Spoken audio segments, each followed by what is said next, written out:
Meteorologist Kevin Harned with a severe weather update. No warnings in the viewing area just yet, but they're getting close. This is a regional view. This first round moving closer to us within the evening hours, and then overnight you can see the next round of storms with a number of tornado and severe thunderstorm warnings back out to our west. We are under that tornado watch. Now let's talk about what's happening locally. Temperatures are very warm. They keep increasing. We'll get close to 70 in some areas before midnight. Those thunderstorms developing back out to our west. We do have the one tornado warning. This is in Ohio County, so it's adjacent to Breckenridge as well as northern parts of Grayson County. So a lot of lightning developing with this storm. It's close to the Fordsville, Hartford area right now. It's moving off to the north and northeast at about 40 miles an hour. As this storm moves to the northeast, there's no reason to think that it will not continue to be strong to severe as it moves into Breckenridge County. We've just sent an alert to the folks in Breckenridge County saying, hey, be on standby. We've got a powerful storm moving in.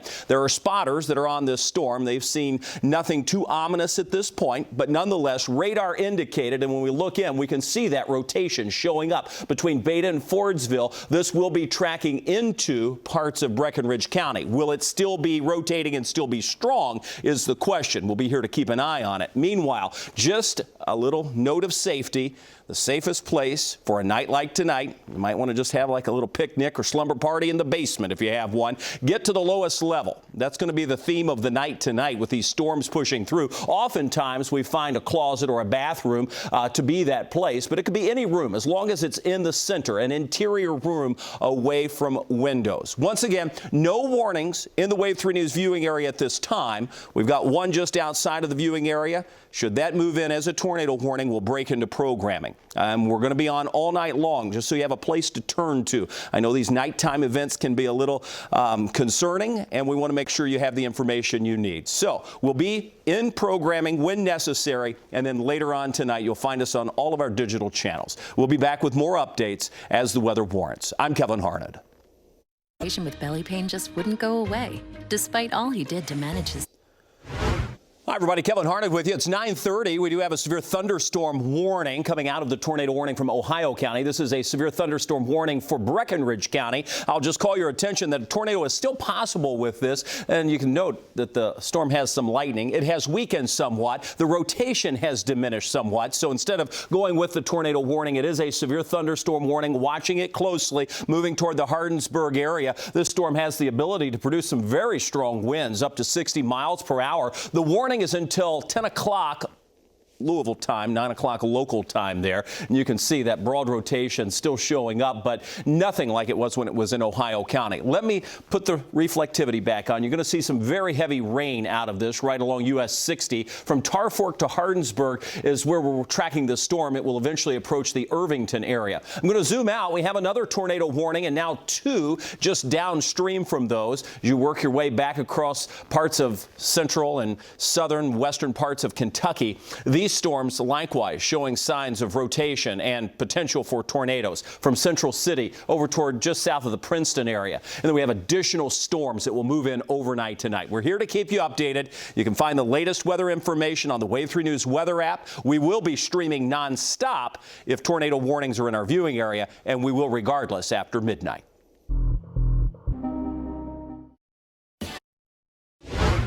Hi, everybody. Kevin Harned with the Alert Day coverage continuing. Tornado watch continues across the viewing area until 3 o'clock, likely to be extended as we go into the very early morning hours on Saturday. You can see the thunderstorms pushing in, but they are weakening as they approach. Our atmosphere is still a little stable, but that's going to be changing through the overnight hours. We do have tornado warnings just out to our west, and we had a couple of those butting up to our far western counties, places like Ohio, Edmonson counties. You've seen some of those stronger storms. We are starting to see some of those weaken. However, we still have heavy rain, some lightning spreading across parts of Meade County, came through Breckenridge, now lifting across the river, southern parts of Harrison County. That's where we have the rain, but no severe weather at this point. Look at what's happening out to our west, though. A number of tornado and severe thunderstorm warnings lined up across parts of Missouri, Illinois, down into Arkansas. Reports not far from Jonesboro, 2 dead out of the storms there. Looks like it could have hit a nursing home or something of similar builds, and and that's what we've seen. So these storms are powerful. They're feeding off of a very strong winds just above the surface,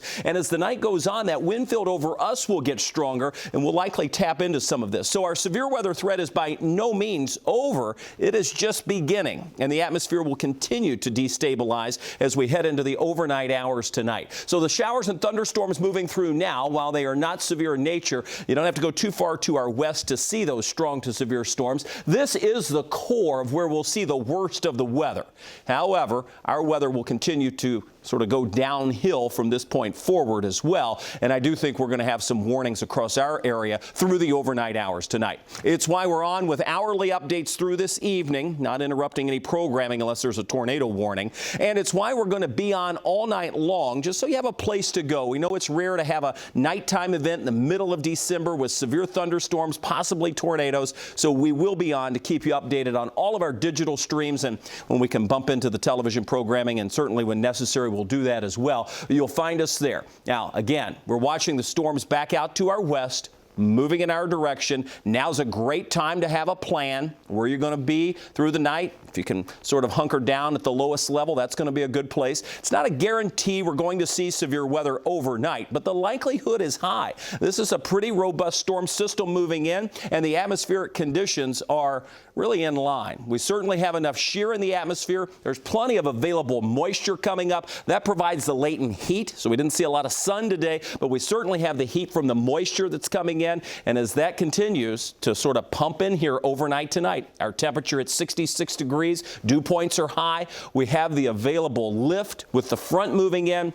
all ingredients in place for what could be a long night of tracking storms across the Wave 3 News viewing area. Again, I'll just reiterate, there are no warnings at this point. The watch continues until 3, likely to get expanded, and I suspect and anticipate that we will see additional warnings move into our viewing area, especially as we head into the overnight hours tonight, especially after that 2, 3, 4 o'clock time frame. So I've spent the last couple of minutes here just giving you an idea of what to expect looking forward. We'll have a full recap coming up on Wave 3 News at 11 o'clock, and we'll certainly let you know if any warnings are issued between now and then. That's the latest for now. I'm Wave 3 News meteorologist Kevin Harned.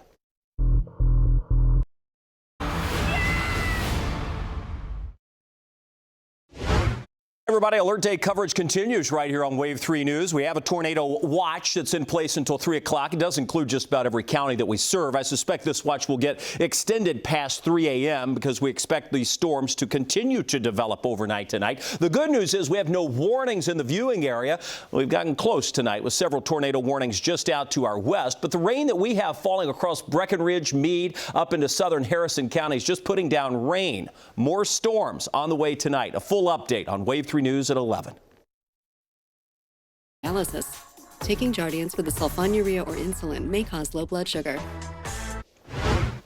Hi, everybody. Kevin Harned with you. We interrupt the program, and we do have tornado warnings now in the viewing area. You can see this includes parts of the Wave 3 News viewing area, Breckenridge, Hardin, Meade in Kentucky, and then southern Harrison County in Indiana. We're going to spend some time diagnosing what's happening, and we are in a severe weather outbreak. And back out to our west, we've had a number of tornado warnings. We've had damage. We've had fatalities. This is the real deal. It is a wintertime, nighttime tornado and severe thunderstorm event that is unfolding across the area. This storm will take aim at Jefferson County as it moves through as well. Now is a great time to be thinking, if you're not in the storm, but it's just out to your west, of what to do next. Now, for folks that are in this storm, let me zoom in. We're going to spend some time, again, diving into the core of these storms, letting you know what's happening with them and the potential for that tornado. Let me stop the radar from moving so we can just better see where we're talking about. Let's get our bearings. Here we are in Louisville, Valley Station, PRP. You're not in the warning, but it's not too far away. Who is in the warning would be places like Irvington, moving across US 60, right across Meade County. Brandenburg, you're going to be on the edge of this, but you should see some heavy rain pushing in.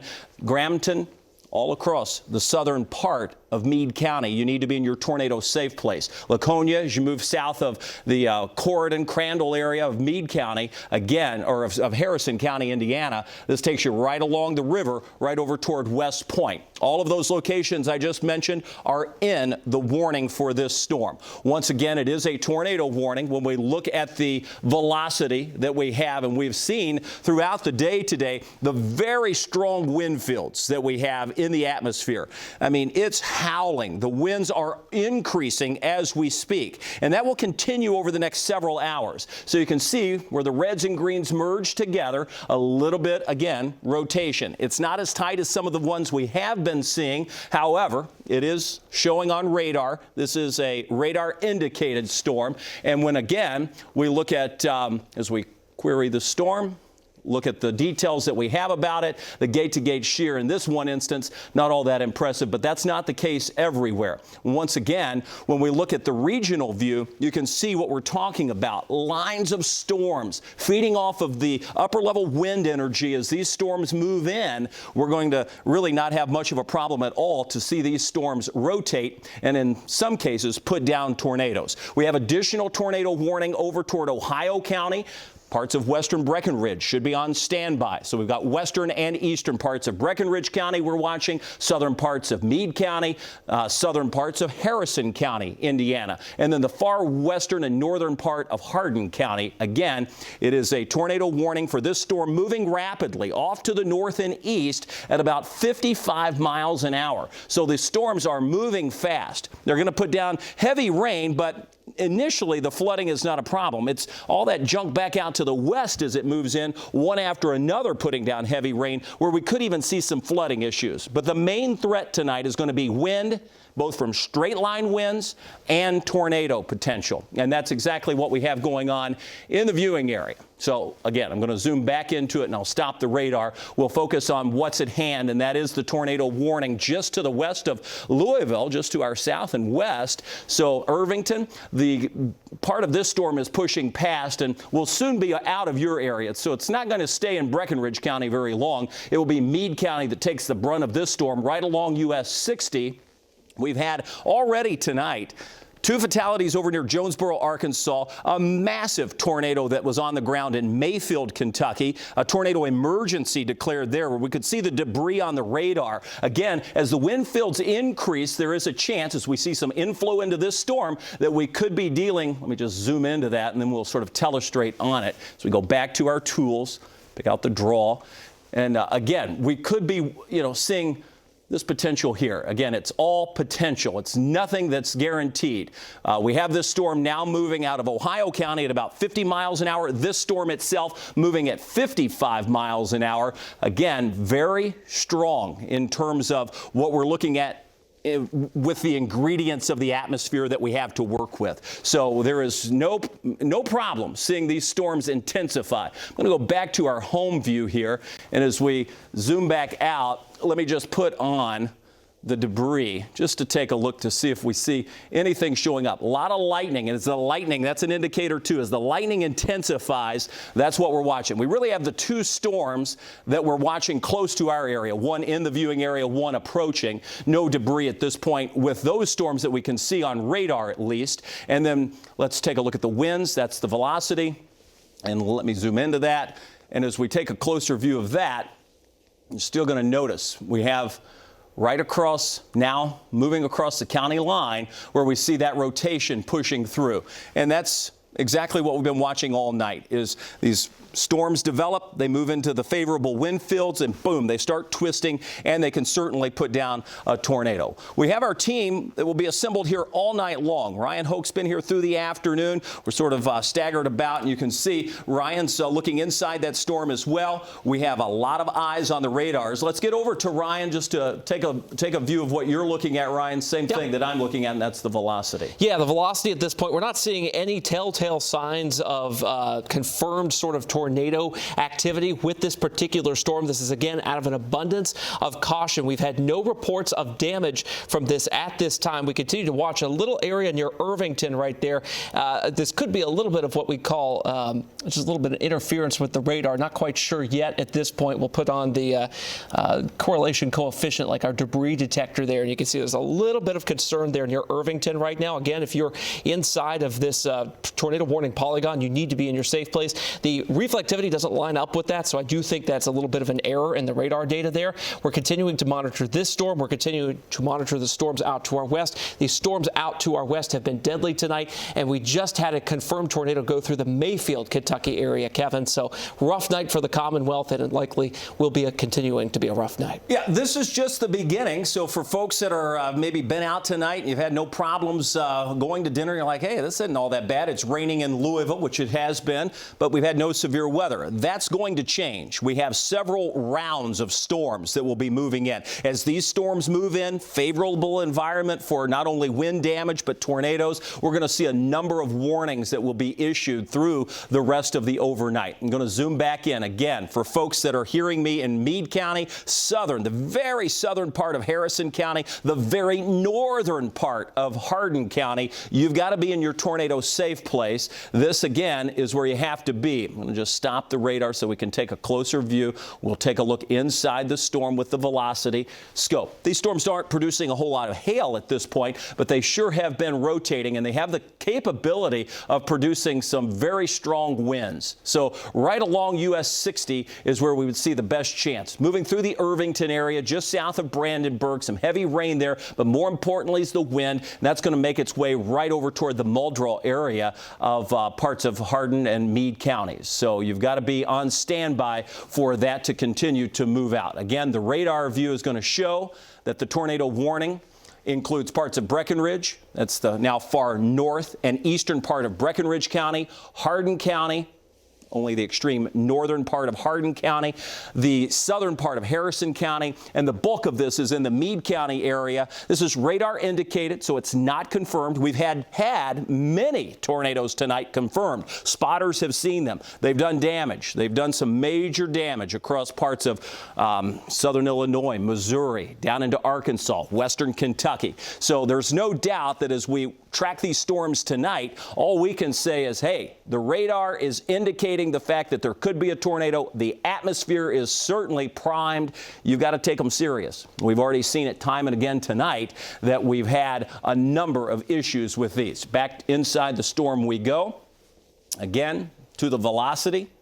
And as we take a closer view, tough to pick out just by looking at the reflectivity. We see a little bit of a backward C there, not a huge concern on that, but it's inside where we would be looking at some of that rotation. Looks fairly broad at this point, so it's tough to pick out. I can't find that defined area of where we can be like, boom, there could be a tornado right there. It really is sort of broadened out right along US 60, and that will continue to track right toward Muldrow. So that's where we have the strongest winds. That's where the greatest impact would be, and if there is a tornado, it would be somewhere within that range. So that's the general area that we're looking at. Again, it's affecting about almost 4,000 people. This warning goes until 11:15 tonight. Wave 3 News will be covering all of the storms that are going on across the area. And once again, the tornado warned storm not quite as organized as it was just a couple of minutes ago. And let me just zoom this out, because as we go back to our home view, I want to explain that our wind fields in this part of the region, say along I-65, they're just now starting to ramp up. Places out west, they've had their winds ramping up over the last several hours. So the severe weather threat, as you make your way closer to Louisville, at least in real time, is not all that great. At least not as great as it is back out to our west. But that will be changing. What we will know is that as these storms progress and as the night wears on, our wind fields become even more favorable. So the threat of severe weather is real, and it will only be increasing over the course of the next few hours. I'd say we don't even reach our peak severe potential until after midnight. So these storms, while they are rotating and while they have shown the signs on the radar, they're sort of bouncing up and down. They're trying to get going, but there's just not enough energy there for them to take off. Again, that will change through the overnight hours, and that's especially going to be the case and will continue to be the case back out to our west. Again, the storms that we're watching impacting Breckenridge, Hardin, Harrison, Indiana, Meade, Kentucky, that warning until 11:15. It is the only warning that we have in the viewing area. However, Ohio County, likewise, this is your third tornado warning within the last few hours. That one's bumped right against the viewing area of far western Breckenridge County. These storms are moving. This one at 55 miles an hour to the northeast, this one at 50 miles an hour to the north and east. So you get an idea of how fast. Very little time to prepare once the storms actually develop and are knocking on your door. All right, let's go over to Ryan Hoke, who's got an update as well. Ryan? All right, small development here. We've checked with the Meade County Police Department, and at this time they say they have no reports of damage or any problems in the county at the moment. We're still early on in this thing. And of course, Kevin, as you've been mentioning here, the environment that these storms are moving into isn't the best at the moment, but that environment is improving minute by minute here. So we continue to watch this storm. Doesn't look as severe or as tornado prone as it did earlier. But Kevin, we're going to stay on the air here until the danger has passed. Yeah, it's 10 till 11, and the warning technically goes until 11:15. We'll see if they allow that to expire any earlier. But again, as we've mentioned throughout the last several days, we knew today was going to be sort of a rough day in terms of the potential for severe weather, just because of the wild wind field. A very rare scenario that we have unfolding overhead tonight, especially for this time of year, and it certainly is among us, and it's here. And we're starting to see the atmosphere deteriorate in terms of the winds. So that low-level jet typically kicks in later in the night, and that's what we're seeing. Let me move this back out of the way. We'll go back to the velocity, and then I'm going to move the camera view. Again, kind of sprawled out, no real defined signature. As I pan this over and put back the radar, you'll notice that the tornado warning going to be trimmed out of Breckenridge County. Meade County, you're still in it. Southern Harrison and the extreme northern part of Hardin County, you're still in it. Back to the radar we go. Information pops up. You can see, again, it's the same locations. They'll reissue this momentarily where there'll be, and I'm just going to move it out of the way so it doesn't trigger that severe thunderstorm warning. The tornado warning is far more imminent, so there we go. And we should see that rotation right there. So we go back to our tools, we grab the velocity scope, and I'm just going to pop that on right here. And you're going to see just the intense velocity that we have going on. Boom. You can't miss it. This is where it is, near Smallhouse, just right along 431. It was crossing that. It's just past it. You can see near Livermore. Not far from Beaver Dam. It's going to move very close. It should move just north of Beaver Dam for folks that know that area. And again, approaching Beaver Dam to Beta, right along I-165.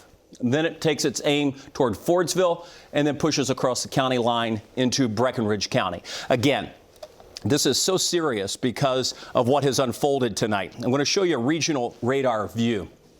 This is one cluster of storms that's moving through. This has the potential, obviously, to produce tornadoes. We'll have another line that's behind it. So there will be a lull, and then another line that will be capable, once again, of producing severe weather, possibly severe thunderstorm warnings or tornado warnings along that secondary line. There could even be a third line developed, but by that point we should have exhausted the atmosphere. But nonetheless, these first two moving through pose a real threat to all of us overnight tonight. Right now, the main threat is across just outside of the viewing area, but preliminarily warned is Breckenridge County. Let's go over to Brian Good, who's looking at some of the heights on this storm. Brian, rare scenario here for, December to see an event like this here in the Ohio Valley at this time of night. Yeah, we don't see it very often, and even these type of setups in, say, March or even April would get our attention, but let alone a couple of weeks there before Christmas. You're looking at the storm sideways here, and I'm focused on the lowest at about really 5,000 feet or so of the storm itself, and what we're looking at is where you see those greens that are showing up, the brighter greens with the very bright pink, if you will, kind of correlating where there is that rotation being found right there. And again, that's just north of the center Watertown area. And anytime we see those two just lined up like that, it's basically the same as, well, let me just hold this pencil or pen to my hand. Basically, you got wind blowing toward the storm that we're able to track from the radar beam, and we got wind blowing away. We measure that by using green for blowing toward the radar and red from away. And if you were to take that pen and you put it real close together, and then when you get those colors right up on each other, you see what happens to the pen. It begins to spin, and it's the type of tool that we have with the radar, which is really great because, again, it's the darkest of night. We don't have spotters in the ground, so we use that tool to try to determine how close they are. And these two ideas here are very, very close, and that's something we'll be watching carefully as we continue to see that rotation evolve. And Kevin, it's worth mentioning, we should get better data on this too as it gets closer to the radar, which is located at Fort Knox. So that's going to help put that in a little more perspective as it gets a little more into Breckenridge County. Yeah, and while we do have some spotters out there, you bring up a good point. It is not a safe time to chase storms. We want no one to go out and try to risk chasing at night unless you're a trained spotter or even a meteorologist. So please don't worry about going out and getting the visual on it. Trust us when we say we've been tracking it all night. We've seen the damage. If it's not good enough to see what's happening by radar and by what we know here, take a look at some of these images that have been coming in throughout the night. Across northeast Arkansas, western Kentucky, demolished homes, businesses completely with their roofs peeled off. 2 people dead from this complex, a nursing home facility across northeast Arkansas, not far from Jonesboro. So you're looking at the mass response to make sure that the rest, I mean, these numbers are only going to go up because of what you see. So that's what we're dealing with. This is an apartment complex where they had a visual on the storm. Plenty of lightning. Not very much hail with these storms, but there has been a tremendous amount of wind. And if you look at the lightning flashes, that's one of the few ways we can really see if there is even a funnel that's touching the ground. Sometimes it's illuminated by lightning. What we have going on here is no warnings for Louisville. We have rain falling. In southern Indiana, we now have a tornado warning across Davis, Greene, Knox, and Sullivan counties. Again, just outside of the viewing area, just across the state line from Illinois into Indiana. That should stay to our north. What won't stay to our north is the warning that we have across our viewing area, and that's down into Hardinsburg. So I'm going to zoom back in. Again, it's just a constant check and recheck of the data. As the radar scan goes around, it's valuable information that comes back to us every time that thing scans around. Because here's what's happening. When we look at the radar, we can see a number of things. This shows us the reflectivity, what's sort of bouncing back to the radar, how much rain there is there hail? Is it hitting something hard and bouncing back? Is it hitting heavy rain and bouncing back? Shades the darker colors. What we want to really know this time of night is, what about the wind? And we do that by looking as I stop the radar, which was stopped anyway. So let me go back to the tools, the velocity scope we go. And as I look inside this storm, we're looking for that red and green together. Remember Brian was pointing out. You get it together. The greens are going toward the radar, the reds away. That's where we have that couplet. It's moving right toward Beta, right along I-165, just north of Prentice, just north of the Western Kentucky Parkway, just past Central City. It's going to cross over as it continues moving off to the northeast at about 55 miles per hour in a very favorable zone still to keep its rotation going. So this is sort of leading the pack, if you will. And that storm will continue moving. That's the tornado warning. That's where the tornado is right now. Where it will go is into Breckenridge County. And we have the tornado warning for Breckenridge, extreme northern and western parts of Grayson County. And there you see the sort of being re-upped there, and it just continues is what that means. So the tornado warning continues for Breckenridge, Grayson, and Hancock counties. It includes Hardinsburg. Again, it's still observed, still capable of a considerable threat. So you've got to take complete care and understanding in getting to the safe place. If you have friends or family in Breckenridge County, good time to wake them up, let them know what's coming their way, have them turn the television on. If they lose power, at least you told them where to go first. Ryan? Just got off the phone with the Ohio County Sheriff Dispatch, and they say at this time they don't have any additional damage reports to pass along. I was just looking at the debris signature there, Kevin, and it is re-deepened in the last scan there. That's Max 3 that you see on your screen there. That blue dot right in the middle has re-intensified over the town of Beta. This is just north and west of Beaver Dam again. This is in Ohio County, moving toward our counties, Kev. All right, so again, it's an observed tornado. This is something that's extremely important. And in fact, can you punch up 3 behind me, Ben? If not, that's okay. We can. Well, in fact, don't worry about it. I can do it here. So let me just go back to the debris. And I want to explain what Ryan was mentioning while I can point to it. The radar can also show us, in a way, obviously I've got the lightning on here, but this little blue dot, see all the colors that are surrounding it?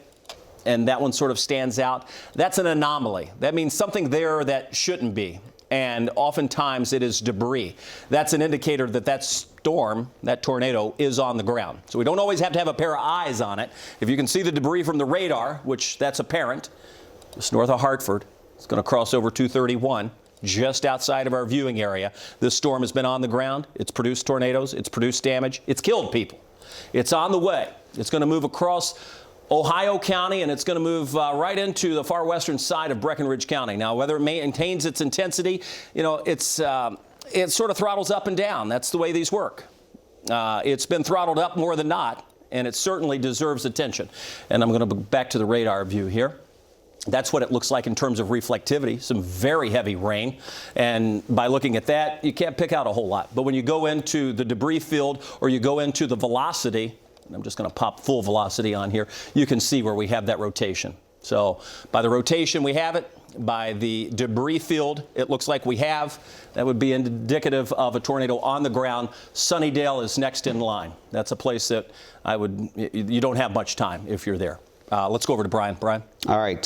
Thanks, Kevin. A quick update here on this particular cell again, and we're watching not only just the different signatures we can get from radar data, especially when it comes to larger objects, especially metal. It begins to show up in those debris-filled signatures there. This is looking at the wind fields, still seeing it located north of Beaver Dam. Now, let me add on the warning, because again, these warnings like this, we don't see this too often on tornado warnings, but they do extend out pretty far, all the way into the eastern side there of Breckenridge County. For that reason, it's moving at 65 miles per hour. So some towns again in path here: Axtell, Hardinsburg, certainly Fordsville, even Yemen, be on guard, because you're right close there on the southern side of where that circulation is. I was looking at some of the data we've been trending here.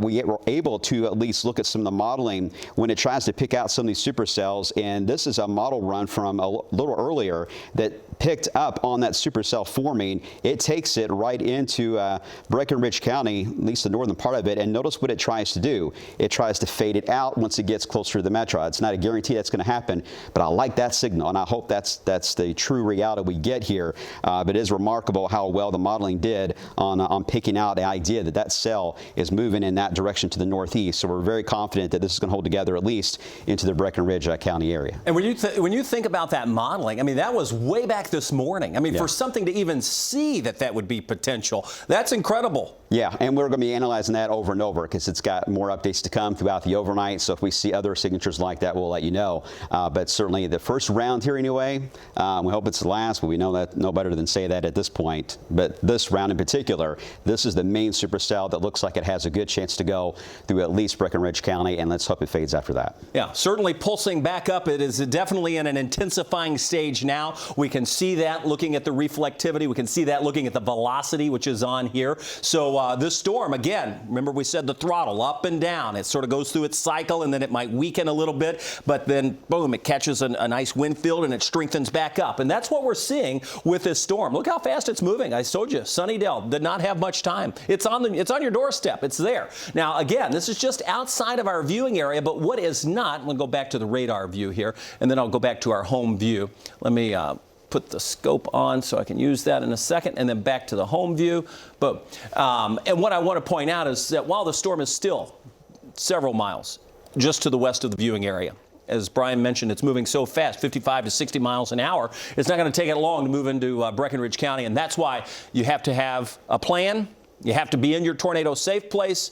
You have to know that we anticipated a wild night tonight. It's why we're all here. It's why we've had staggered schedules all day long to make sure we were here when this happened so we could be here for you. And again, whether this weakens or not as it moves closer to the Louisville area, that's just one storm. We have a lot of storms back out to the west. These storms to our north have the ability to intensify. So while this is the one we're watching and it's getting most of our attention now, trust me when I say we're looking at all of these storms that have the potential to rotate across southern Indiana, as well as those back across western Kentucky, into Illinois, and back down into even parts of Arkansas. Let's go over to Ryan Hoke. Okay, we are tracking right now Du Bois County. We've had a carport that's been flipped over onto a telephone pole, and what I've got pulled up there is the wind velocities moving into southwest Orange County. This is not under a warning at this point, but I want you folks to know we're keeping an eye on this storm in southern Indiana as well. We've got 3 meteorologists in here right now tracking all the storms going on across wave country. So I just wanted to let you know that those damaging winds are trying to move into the southwest part of parts of Orange County at the moment. You know, Ryan, good point there, too, is that not all these storms are going to be tornadic. We have the ability to produce straight line winds. There's no warning with the Du Bois County storm, but the Weather Service, they're keeping an eye on the reports that we have, and we're sending them to the Weather Service. So the point is, I wouldn't be surprised, and I was saying this just before we went to Ryan, for additional warnings to start coming out along this line, too. We're going to start to see the winds pick up. That low-level jet just above the surface of the earth is really starting to ramp up. And as that happens and we tap into some of those strong winds aloft with thunderstorms and that heavy rain that brings it down, we're going to see some powerful winds hit the surface of the earth. And as that happens, we're going to see some wind damage. In fact, there's probably a greater chance for just straight-line wind damage than there would be with just tornadoes themselves. So we'll have to watch not only all of this that we see on the radar, but all of this that we see back out to our west as well. So we've got really 2 distinct and defined lines of storms that will be moving through. Here in Louisville, there are no warnings at this point. That's likely to change. Again, in the city, we're seeing the rain. We've got the tornado warnings back out to our west, and of course the one down in Hardinsburg. Let me just grab the tools. We'll go back to our velocity scope, and then I'm going to go to the camera, and we'll pan down. We've got the velocity on already, and let me just zoom in. So we'll zoom back into Breckenridge County. The storm is getting closer to you. We've been on for a while talking about this tornado warning for Breckenridge County. Well, the fact is the storm's just now pushing across the county line, and the strongest of the storm is still to your west. That said, it's moving fast, and the whole point was to give you enough time to react, to wake up, to get in your tornado safe place. It's where you should be. You can see, not too far from Beta, Bell's Run. I'm going to zoom out just a little bit, center this up. This is where we have the rotation. You see sort of the polygon being redrawn. And at this point, it's just for Ohio County. Now, don't get me wrong, that's the one that was just redrawn. You can see that Breckenridge County remains under the tornado warning. So back to the tool. Ryan, your mic is on. Let me go back to the velocity scope. And Ryan's on the phone with some of the dispatch centers across the area, so we'll be getting a report from that. Let me go back to the velocity scope. And there we go. I'm just going to turn on the full velocity. And again, there it is, sort of pulsed back up just off to the east of I-165. This will be moving across Ohio County and near Van Zant. We should see the cross of that storm. Brian, again, is looking inside the storm. Brian, let's get a diagnosis from you. Yeah, first off, Ryan, you have I've got some information in Yes. here from the Ohio County Sheriff's Dispatch. They say that some power lines are down right now. They don't have anything further than that at this point. We would expect a lot more out of them once we get a little bit more damage reports into that dispatch center and through to us here. All right, good point again to make sure you get everything charged up Exactly. before the power goes out. All right, and if it happens that you do lose power, we're streaming right now, so you have a way to get the information. All right, let's talk about some times because, again, this is the core kind of branched out into Breckenridge County. Counting down here, if the speed holds at 65 miles per hour, it'd be right around the Yemen area in about 9 minutes. Van Zant around 11 minutes from now as we head towards Short Creek, about 14 minutes, and Indian Valley about 16 minutes will be next. Just again, a big reminder here of where to go. Hopefully you have an option here to get into a basement if that's the case. Some of you do not have that, especially when it comes to flooding here in the Ohio Valley. I totally understand that. But even if you can get into just an interior room, and a bathroom is a great place. I don't know how many times I've seen photos after storm damage, and the bathroom is pretty much the only room that is left standing just because of all the pipes in that room that keep those walls intact. Just grab your family, the dog, and the cat, hamster, whatever you need, and get in there and grab some blankets and get into that bathtub and just kind of wait it out until the storm has passed. All right, looking at the big board right now, Kevin, this is still the main warning. We're watching into wave country. We've got 31 minutes left on it for portions of really now focusing on Breckenridge County. Yeah, no doubt about it. Breckenridge, Grayson, you remain under the tornado warning. The latest word coming out from the National Weather Service is this is a large and confirmed tornado that is on the ground. It's extremely dangerous. It's located about 9 miles just to the northeast of Hartford, and you can see that it's moving northeast at a very rapid pace, 60 miles an hour. So you don't have a lot of time once you get close to the storm. It's why the warning goes so far out. It goes across the entire county of Breckenridge County, from Hardinsburg down to McCoy, close to Short Creek. So if you're familiar with Rough River Lake area down in Grayson County, you just go back up into Breckenridge County and boom, that's where you'll find it, pushing through Van Zant, McCoy, Hardinsburg, Rosetta. That's the area of concern. At this point, we have Ohio County with about 3,500 the K Energy folks without power. So we have power outages. Ryan was talking to the Sheriff's Department there and all of our emergency contacts that we have, and you're going to notice more and more power will be reported out. It's another thing about having storms late at night. We don't always get the reports as rapidly as we would during the daytime. So many things are closed, so many people are asleep, reporting becomes a lot more scarce, and that's another danger with storms like this, because we could have a tornado on the ground and we may not know it for a while, other than looking at the radar. This one's a little different because we've had spotters that have seen this tornado. You're also going to notice that we have a number of severe thunderstorm warnings that surround us back out to the west.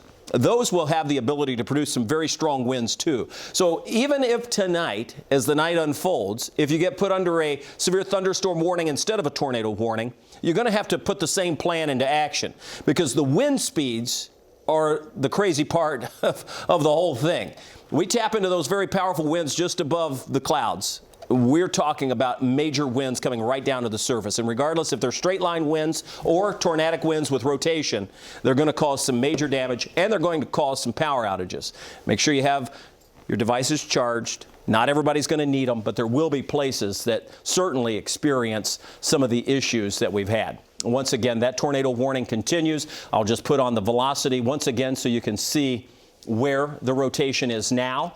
It should be just across parts. There it is. So it's moving fast. Van Zant, just minutes away. I'd say within the next 5-10 minutes, it's going to be crossing over the county line into Breckenridge County. So we don't have a lot more time. This storm has had a history of producing some major damage. So that's, again, it's sort of good and bad, right? Like, we know that it's producing damage, so you've got to take it seriously. Sometimes we look at the reflectivity, the velocity, and we say, boy, it's radar indicated. Not today. It's observed. This one is on the ground. You've got to be in your tornado safe place. Let the storm pass. There will be others that move through. Find a way to get the warnings. Keep it tuned to Wave 3. We're going to be here.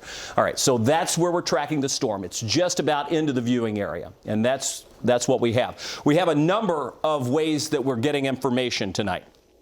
We have from our newsroom that's making phone calls, Ryan's making calls, checking all of our social streams. We're working hand in hand with the National Weather Service.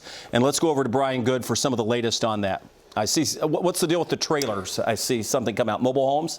Was this, or is it a spotter, train spotter? It looks like, yeah, train spotter reporting there some of the wind fields on that, and like 62 miles an hour, I see. 62, yeah, that's going to be back there and closer to the I-55 area, looks like, okay, from what I can gather on that. What I'm going to show you guys, a couple things. First off, I've got the lightning turned on so you can see the concentration of lightning right in the core of that supercell. That tells us how intense they are. When we see that lightning count begin to drop, that's a good sign. That tells us everything's weakening. But what you see in that red shade, that is all the fuel that this bad boy, if you will, can have to steal. And supercells, especially like this, like to be stingy. They want to steal all they can. So the flow trying to be pulled in here is from a lot of fuel that's sitting across the rest of Grayson County down into Warren County and Butler County. But there are cells trying to fill that gap in and steal it. And if that continues to build, that may try to disrupt the cell. And that may be the reason why the modeling did not show it going much further than, say, northeast areas of Breckenridge County, because it's betting on the idea that there will be be some activity forming here across areas of Grayson County all the way into, again, Butler County, Hart County, perhaps even southern Hardin. Now, the downside to that is that these cells, even though they're babies now, they're new development, they can easily grow and upscale and become severe. So we need to watch those as well. But at least in the next, I would say, 30 to 45 minutes, perhaps here, this can kind of shake things up with that powerful cell there and at least get that rotation to calm down a bit as it moves much more now into Breckenridge County. So several things we're watching here, Kevin, trying to analyze what's happening here. We're not leaving you guys alone in Louisville and Indiana. We're watching the wind fields carefully there, especially in southern Indiana, as they are a little interesting at times, but nothing right now too alarming, but we'll need to watch it carefully. Yeah, and you know, that is another thing. As those develop to our south, there's nothing to steal the energy from those. So there's no reason that those will not continue to develop and to expand, which is going to happen. Yeah, it's kind of like everyone wants to be on top of this scenario here when the cells move through. So they all want to win, basically. So this one has competition to it, and we'll see what happens. But we don't want these new ones to certainly get even stronger. But for those of you in LaRue County, Hart, and even Grayson County, this time southern and eastern Grayson County, just be weather aware. And we'll just watch how this trends carefully over the next 1 to 2 hours especially. We've got a new tornado warning coming out for the Owensboro area. This is Davies, as well as Henderson, McLean, and Spencer counties of Indiana. That includes the Santa Claus, Indiana area. So this storm is going to move across Owensboro. Again, that will be next in line for us as we look to Perry County and then eventually into parts of Harrison County, Crawford County, perhaps. So something we're watching. Obviously, the one that has our greatest attention is the tornado that is confirmed that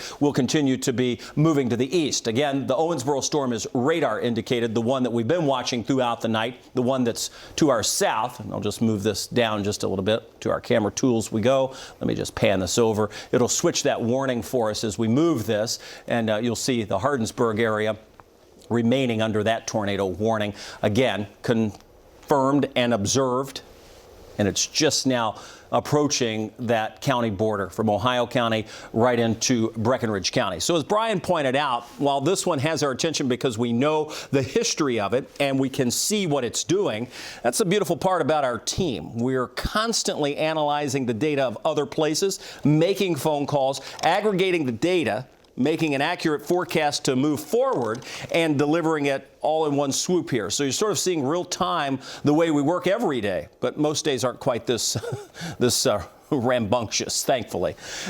You'll see that we have a lot of tools. You see the data going on just right behind me. This is where we see the damage reports combined with the current warnings that we have. Again, you can see that track almost just by looking at the tornado damage. We're looking at the debris field to see where we may see some of that debris. And then, of course, the reflectivity and the radar always on. And we have that always in front of us. So what we're looking at, a few things. Again, I'll go back to our tools. I mentioned that debris, sort of an important tool to use, and you can still see it. Again, still indicating that we could have this tornado on the ground, just about to move right into the Van Zant area. Again, that's far western Breckenridge County. You've got to be in your tornado safe place. We've been saying it time and again. You had time. Even though they're moving at 60 miles an hour to the north and east, you've had time to get in your tornado safe place. Lots of lightning still. We have not noticed a decrease in lightning across the area. Still plenty of the lightning, and that's likely to continue. On the velocity that we see, same, the rotation moving across the county line. On the reflectivity that we see, again, heavy rain, plenty of moisture in the atmosphere. There will be some flash flooding issues in places. Now, it's moving fast, and that's helping to alleviate the flooding issue. It's not helping to alleviate the wind or the rotation. And with that, we have the potential for that storm to move in, still producing the tornado that has caused so much damage already.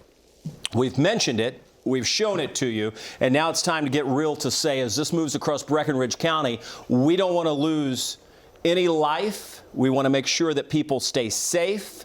We want you to call loved ones that may be in this zone from Van Zant, south of Hardinsburg, north of McCoy. They have to be woken up. They may have gone to bed. Maybe they haven't seen the news the last couple of days. They didn't know it was an alert day. Now's the time to give them a shout and say, hey, you got to get up.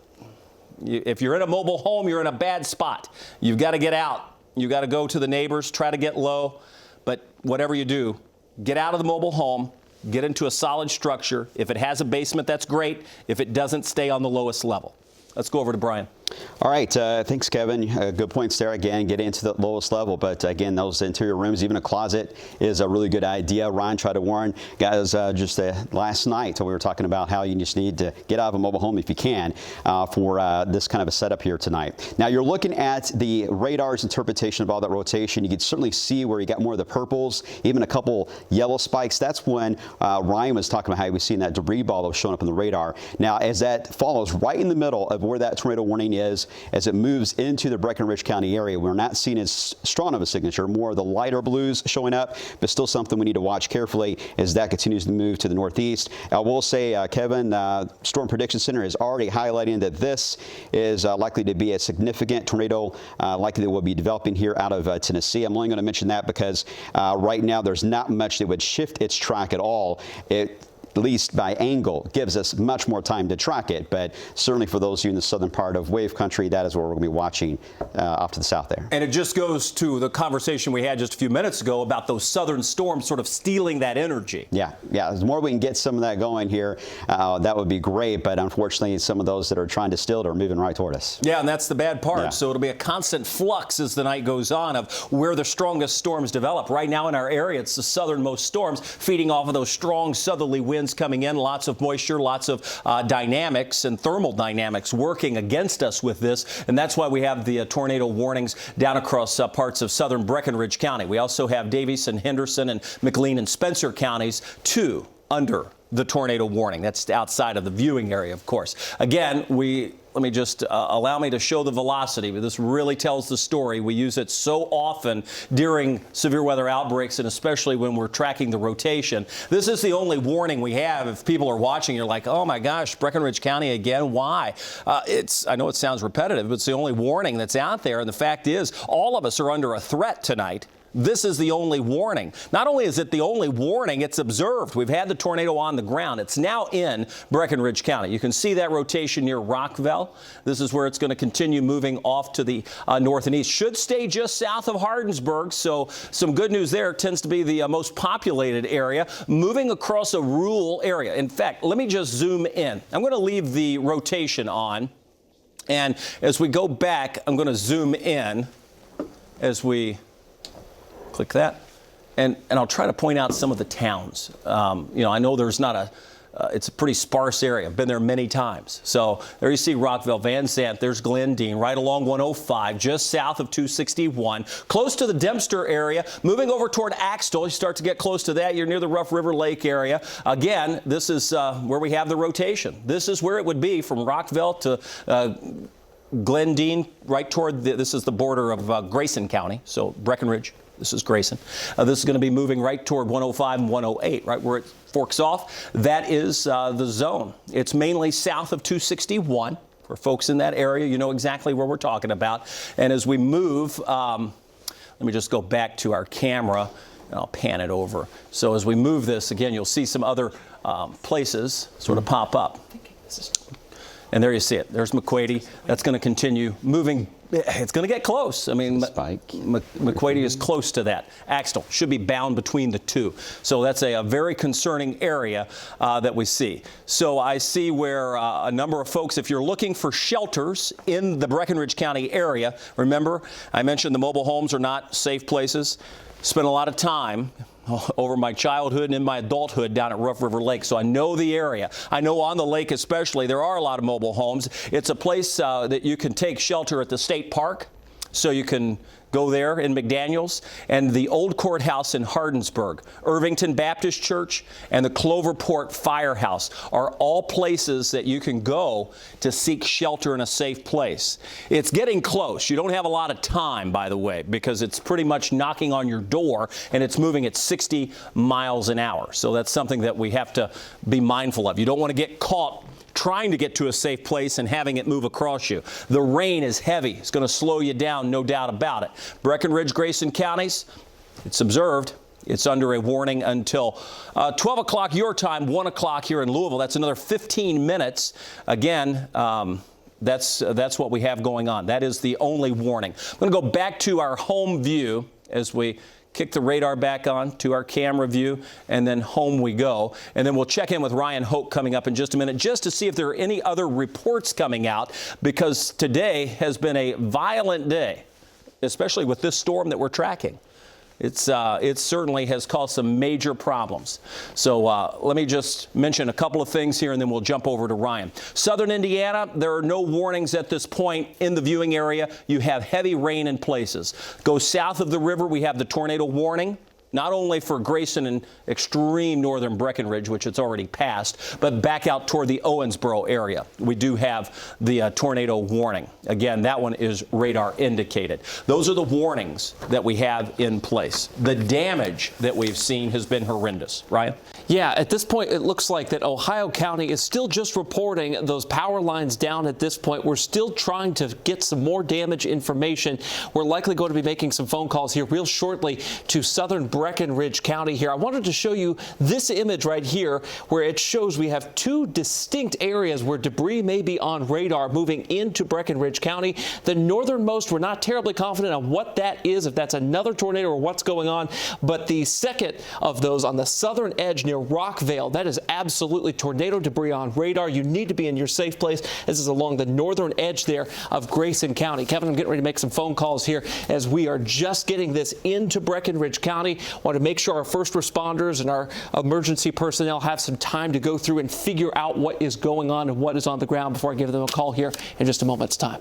Okay, we'll be checking back with all of our partners that we work with when severe weather happens to keep you updated. It is not an easy job, to be honest with you. We count on them, and at night it makes it even harder. And in fact, in some cases, there are a lot of emergency personnel who are risking their own lives to be out in the storm at a dangerous time where it can hardly be seen, to make sure we're relaying that information back. So you're getting it in real time as we continue with nonstop severe weather coverage. We had planned yesterday and earlier today, put the final sort of nails in the plan of what we would be doing. And regardless of the warnings, we said we're going to go on at midnight and stay on, especially on all of our digital channels and streaming channels, because at night people, they're either coming home or they're waking up, and we've got to be able to make sure they know that this is what's actually happening, and this is what's happening. We've got the tornado warning for Breckenridge.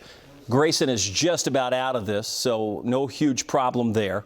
And we continue to track this across at least the southern half of Breckenridge County, mainly south of the Hardinsburg area. That's the only warning.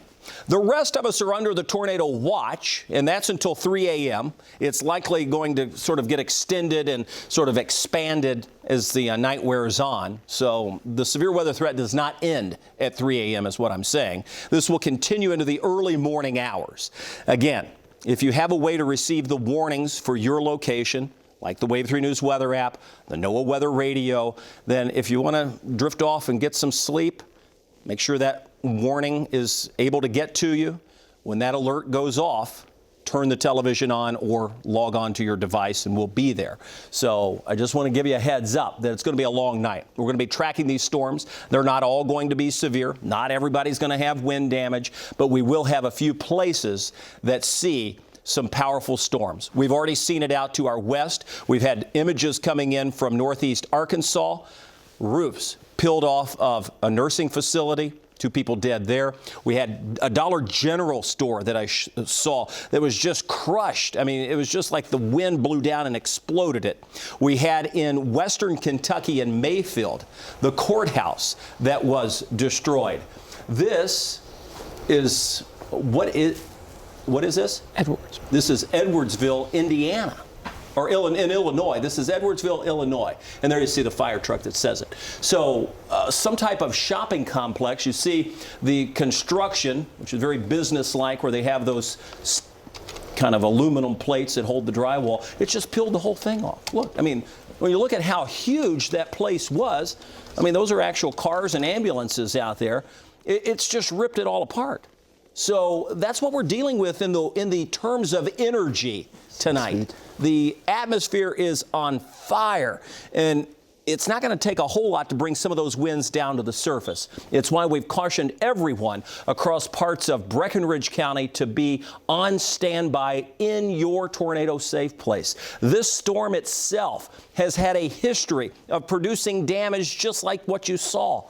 Now, again, we go back into the storm to get the locations of where the strongest rotation is. So from Rockville to just south of Hardinsburg, we look at our tools, velocity, here we come. And you can see that rotation moving through sort of two areas, really. So it's a little wonky in where it's at. This appears to be it right here. So just south of Hardinsburg, just north of McCoy. Let's go back and see if the debris matches that. We'll be looking for something right here. It's a little displaced. And so we're seeing some scatter as we go through the beam. But nonetheless, in southern Breckenridge County, there's still great reason to believe that we have a dangerous tornado that's on the ground. We have a new tornado warning that's coming out. We'll go right to that.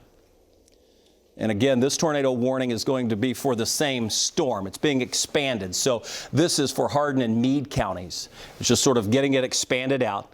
This is a confirmed large and extremely dangerous tornado. It's on the ground.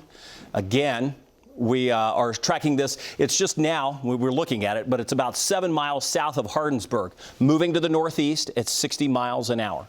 All right. And Kevin, we do have the sky strike from E-Town aimed right into that cell, and the base of it, you can certainly see, is illuminated right now by the lightning strikes that are taking place. We'll be watching that carefully, but again, it's illuminated there. We're also getting some spotter feeds coming in. If the newsroom or control room can hear me, I sent a link out to one of those live feeds. If you're able to help us out and maybe getting that on, I would appreciate that. That's one of our storm spotters, and we would like to get that on the air. That would help give valuable info for those downstream of this morning, Kevin. Okay, and we're getting now reports of power outages across Breckenridge County. So again, a sign that damage is occurring within this storm. We've said it all along. There was no reason for us to believe it wasn't. It started in Arkansas. It moved across Tennessee, western Kentucky, central Kentucky. It's the same storm. It's been a monster. It's caused a massive tragedy in places, and this storm continues. You're looking Central City. This is down in our sister station WBKO in Bowling Green, showing some of the damage that occurred with this same storm as it moved through earlier. Just ripping the siding off of places. Homes and businesses have been damaged in a big way. And this damage is not all that impressive compared to some of the other that we've seen. So again, we can't stress enough, you have to be in your tornado safe place. That's the tornado warning. Again, expanded now to include southern Meade and northern and western parts of Hardin counties. If you have family in southern Meade, if you have family near Vertrees up to Radcliffe, this is going to be just north of E-Town. You've got to make sure they know what's going on. Call them, wake them up, make sure they're tuned in. This storm means business. There's no slowing it down. It's going to continue to move until it runs out of energy. The only way it can run out of energy is by storms firing to the south, stealing some of its energy. And at this point, there's nothing great enough for that to happen, especially in this amount of time, because it's moving at 60 miles an hour. So simple mathematics would say that you're going to be under this storm across Breckenridge County, southern Meade, and into Hardin County. Now, as it continues to move past that point, maybe we'll be able to weaken it. It'll all depend what happens to the south. Can we rob some of that moisture? Can we rob some of that energy? Fact is, the wind energy is intense and continues as this pushes through. We're up on all of our social streams. We're streaming this broadcast, but we also need to hear from you. It's a two-way street during severe weather. We work the same way with the Weather Service, and we work this way with all of our viewers. Your reports, well, we don't want you to go out in it, but if you know something for certain, if it's happened to you or in your neighborhood, let us know. You can tweet us, you can Facebook us, whatever you need to do to get us that information. Call the newsroom. However, send us an email. But that's helpful. Now, again, we have to sift through those reports. It's not always the fastest, but what we're working with now is real-time information. And that is that we have a tornado that's on the ground. We have lives that could potentially be threatened by these storms moving through. It's ticked up again. You can clearly see where we have that rotation. South of Hardinsburg, approaching the Graysville area, south of Irvington, north of McCoy. This storm will continue to push right into the intersection of Hardin, Meade, and Breckenridge counties. Okay. That is what we're looking at. I see Ryan has some information coming in. What do you have? Okay, we've got a live camera now looking at this storm in Breckenridge County from John Bettner. He set up a live camera in Custer, Kentucky, looking toward the west-southwest. And what you're seeing right now are lightning flashes in the distance as the storm approaches the location there. So we now have eyes on the storm. It's going to be hard to see because it's at night, but this is the best we can get you right now is this camera in night mode. Some impressive lightning there and a really good vantage view there, Kev. Well, big thanks to John. He's been a great partner of ours for many years, and I know he helps everybody out, and we appreciate the real-time information and certainly the reports that he's provided over the many years that we've known him. But on a night like tonight, this really is a huge help, and we will certainly keep our eyes on this camera and all of our SkyTrack cameras that we have. So once again, we're looking at the storm. So you can see it from parts of northern Breckenridge, Meade, Hardin counties, all eyes aimed right here to this storm as it continues to move across southern Breckenridge County, past the Graysville area. Again, most of this is very rural, so it's not a huge population and huge density of people, but nonetheless, I mean, when you see the damage, again, I stress the damage that these storms have caused. And thankfully, this went far enough south of Hardinsburg. I mean, it missed the most populated city in the county, but it went just south of there. And odds are it's caused some problems as it's made its way. Back to the radar we go. That's the velocity. This is the radar. Heavy rain. There's not a lot of hail. You haven't heard us talking about hail tonight. This is a heavy rainmaker, but it's moving fast enough to sort of preclude any problems with flash flooding.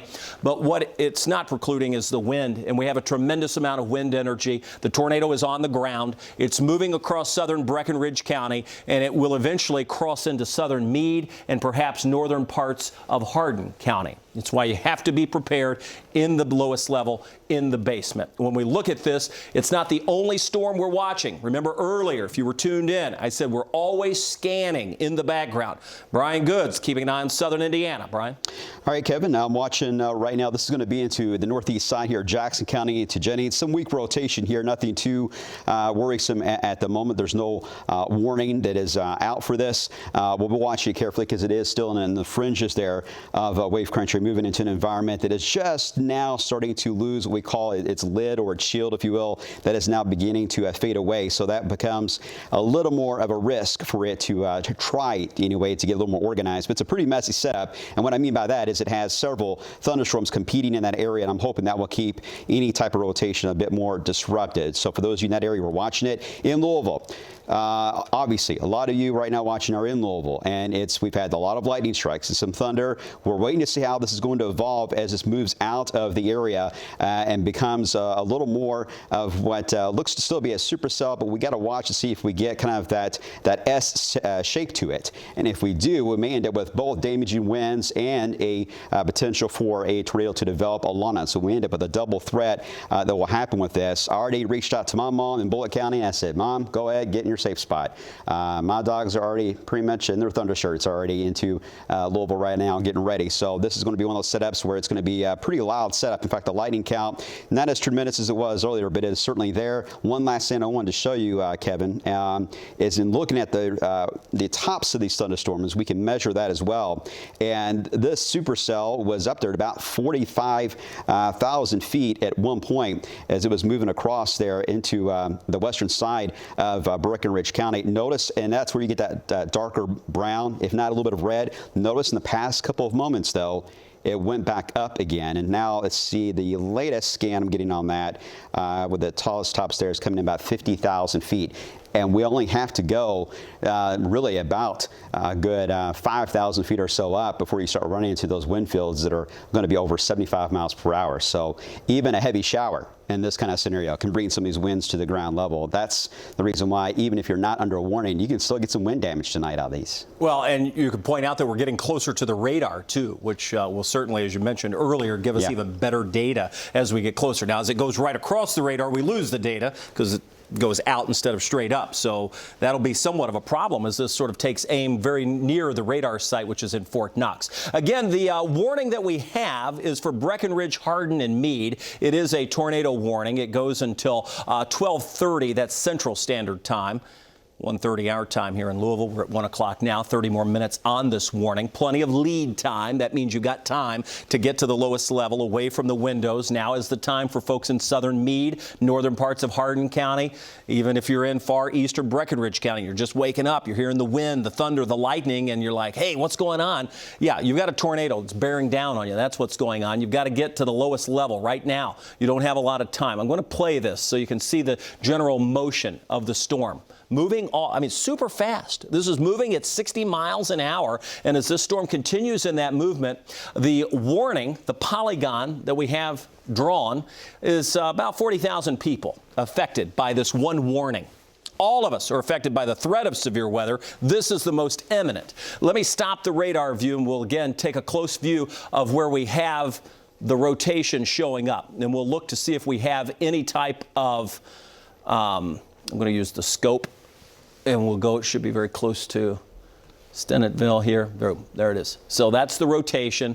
That's where we're seeing, Brian pointed out, the tops of that storm, 50,000 up, huge thunderstorm. Airplanes would never think about flying through that. You go around those types of storms, the winds just shear the whole thing apart. So what we have is very powerful winds, a lot of motion up and down in that thunderstorm. With that said, if we can tap into those horizontal winds that are blowing like crazy, heavy rain will do it. That'll bring those winds right down to the surface. And as that happens, we get the straight line winds. And obviously we have enough rotation in the atmosphere to cause that to spin. And that's the reason we have the signature like this on the velocity. It's also the reason we've had this tornado on the ground for miles. What may turn out to be hundreds of miles. We should look that up, how far it was from this point to back toward Jonesboro, Arkansas. That's a far track, and this storm has pretty much been on the ground since then. So Stennettville, it's moving past you. Irvington, just south of you. This is going to cross over into southern Meade County. It'll go south of Brandenburg. It should also get close to the Radcliffe area, something we'll have to watch closely. That's the velocity. Let me take that off, and we'll pop on the debris. I want to take that off, go back to the tools. Here comes the debris. In fact, I'll just do it in the scope same way. Again, let me just pop this on. Should be very close to where we saw that rotation. There's a little bit, but not defined. So at this point in the game, there's no huge defined debris signature that we would look for. You'd see that blue sort of showing up very close to that rotation. This could be it, but it's tough to tell. All right, so it's not defined as it was. With that said, I know Ryan just got off the phone with some folks over there. What are they saying? Nothing's better than a report. Actually, 285 miles is the answer to your question from Jonesboro up to just west of Bullitt County there. Wow. So we'll get on the phone here in a few minutes with some folks, let them gather some more information for us. Okay. Just got word in that apparently the governor is planning on doing a presser at 5 a.m.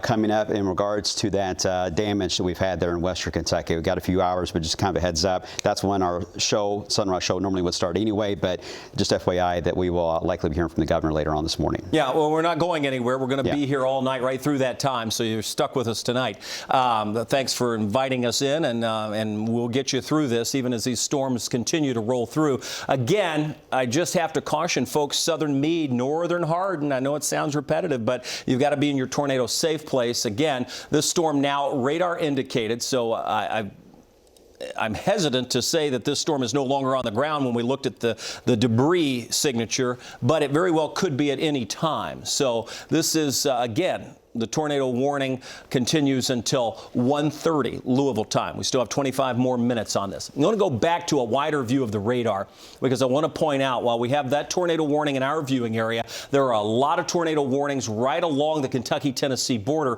These will take aim on the Bowling Green area. So for folks down there, they should be on guard. We've had our sister station, WBKO. Shane Hollanday has been on the air for a good chunk of the night. He's still on.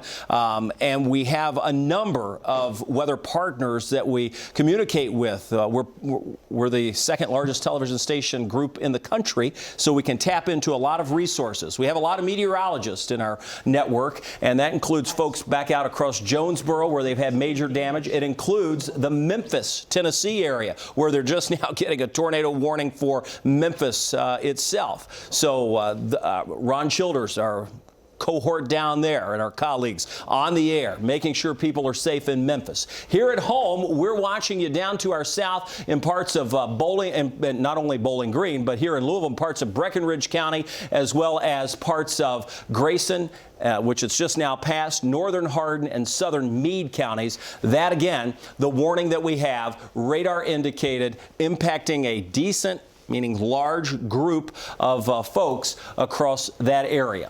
Once again, just to reiterate, it's now the south and eastern parts of Breckenridge, southern Meade, northern Hardin. Those are the areas that we're watching as this rotation continues to move closer to Bullitt County and southern Jefferson County. Back out toward the Evansville area, near Owensboro, you are also under a tornado warning. That's the two warnings that we have across our region. This is the only one in the viewing area. Again, Breckenridge, parts of Hardin, parts of Meade until 12:30 your time, 1:30 Louisville time. Ryan? I've just checked in with some folks here in Breckenridge County, and both emergency management and the Sheriff's Dispatch say that they have some power lines down at this point, but nothing major, no critical damage just yet. But of course, it is still early on in this game. This is a very rural area that this confirmed tornado has been going through here over the past several minutes, the past 20 minutes or so, Kevin. So we'll continue to monitor the feeds this evening and let you know what we find out.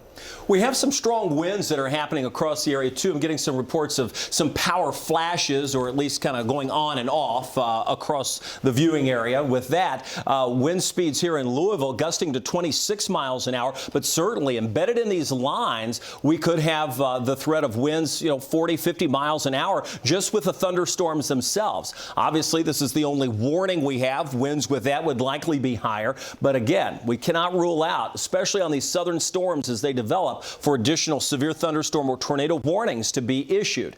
The only one we have now is the one until 1:30, and that's the southern Meade County, northern parts of Hardin County storm. We'll see if this gets extended any into Bullitt County. Remember, as these storms move to the east, they are moving into a little bit of a more favorable area for calmness. So not as favorable for severe weather would be a better way to say it.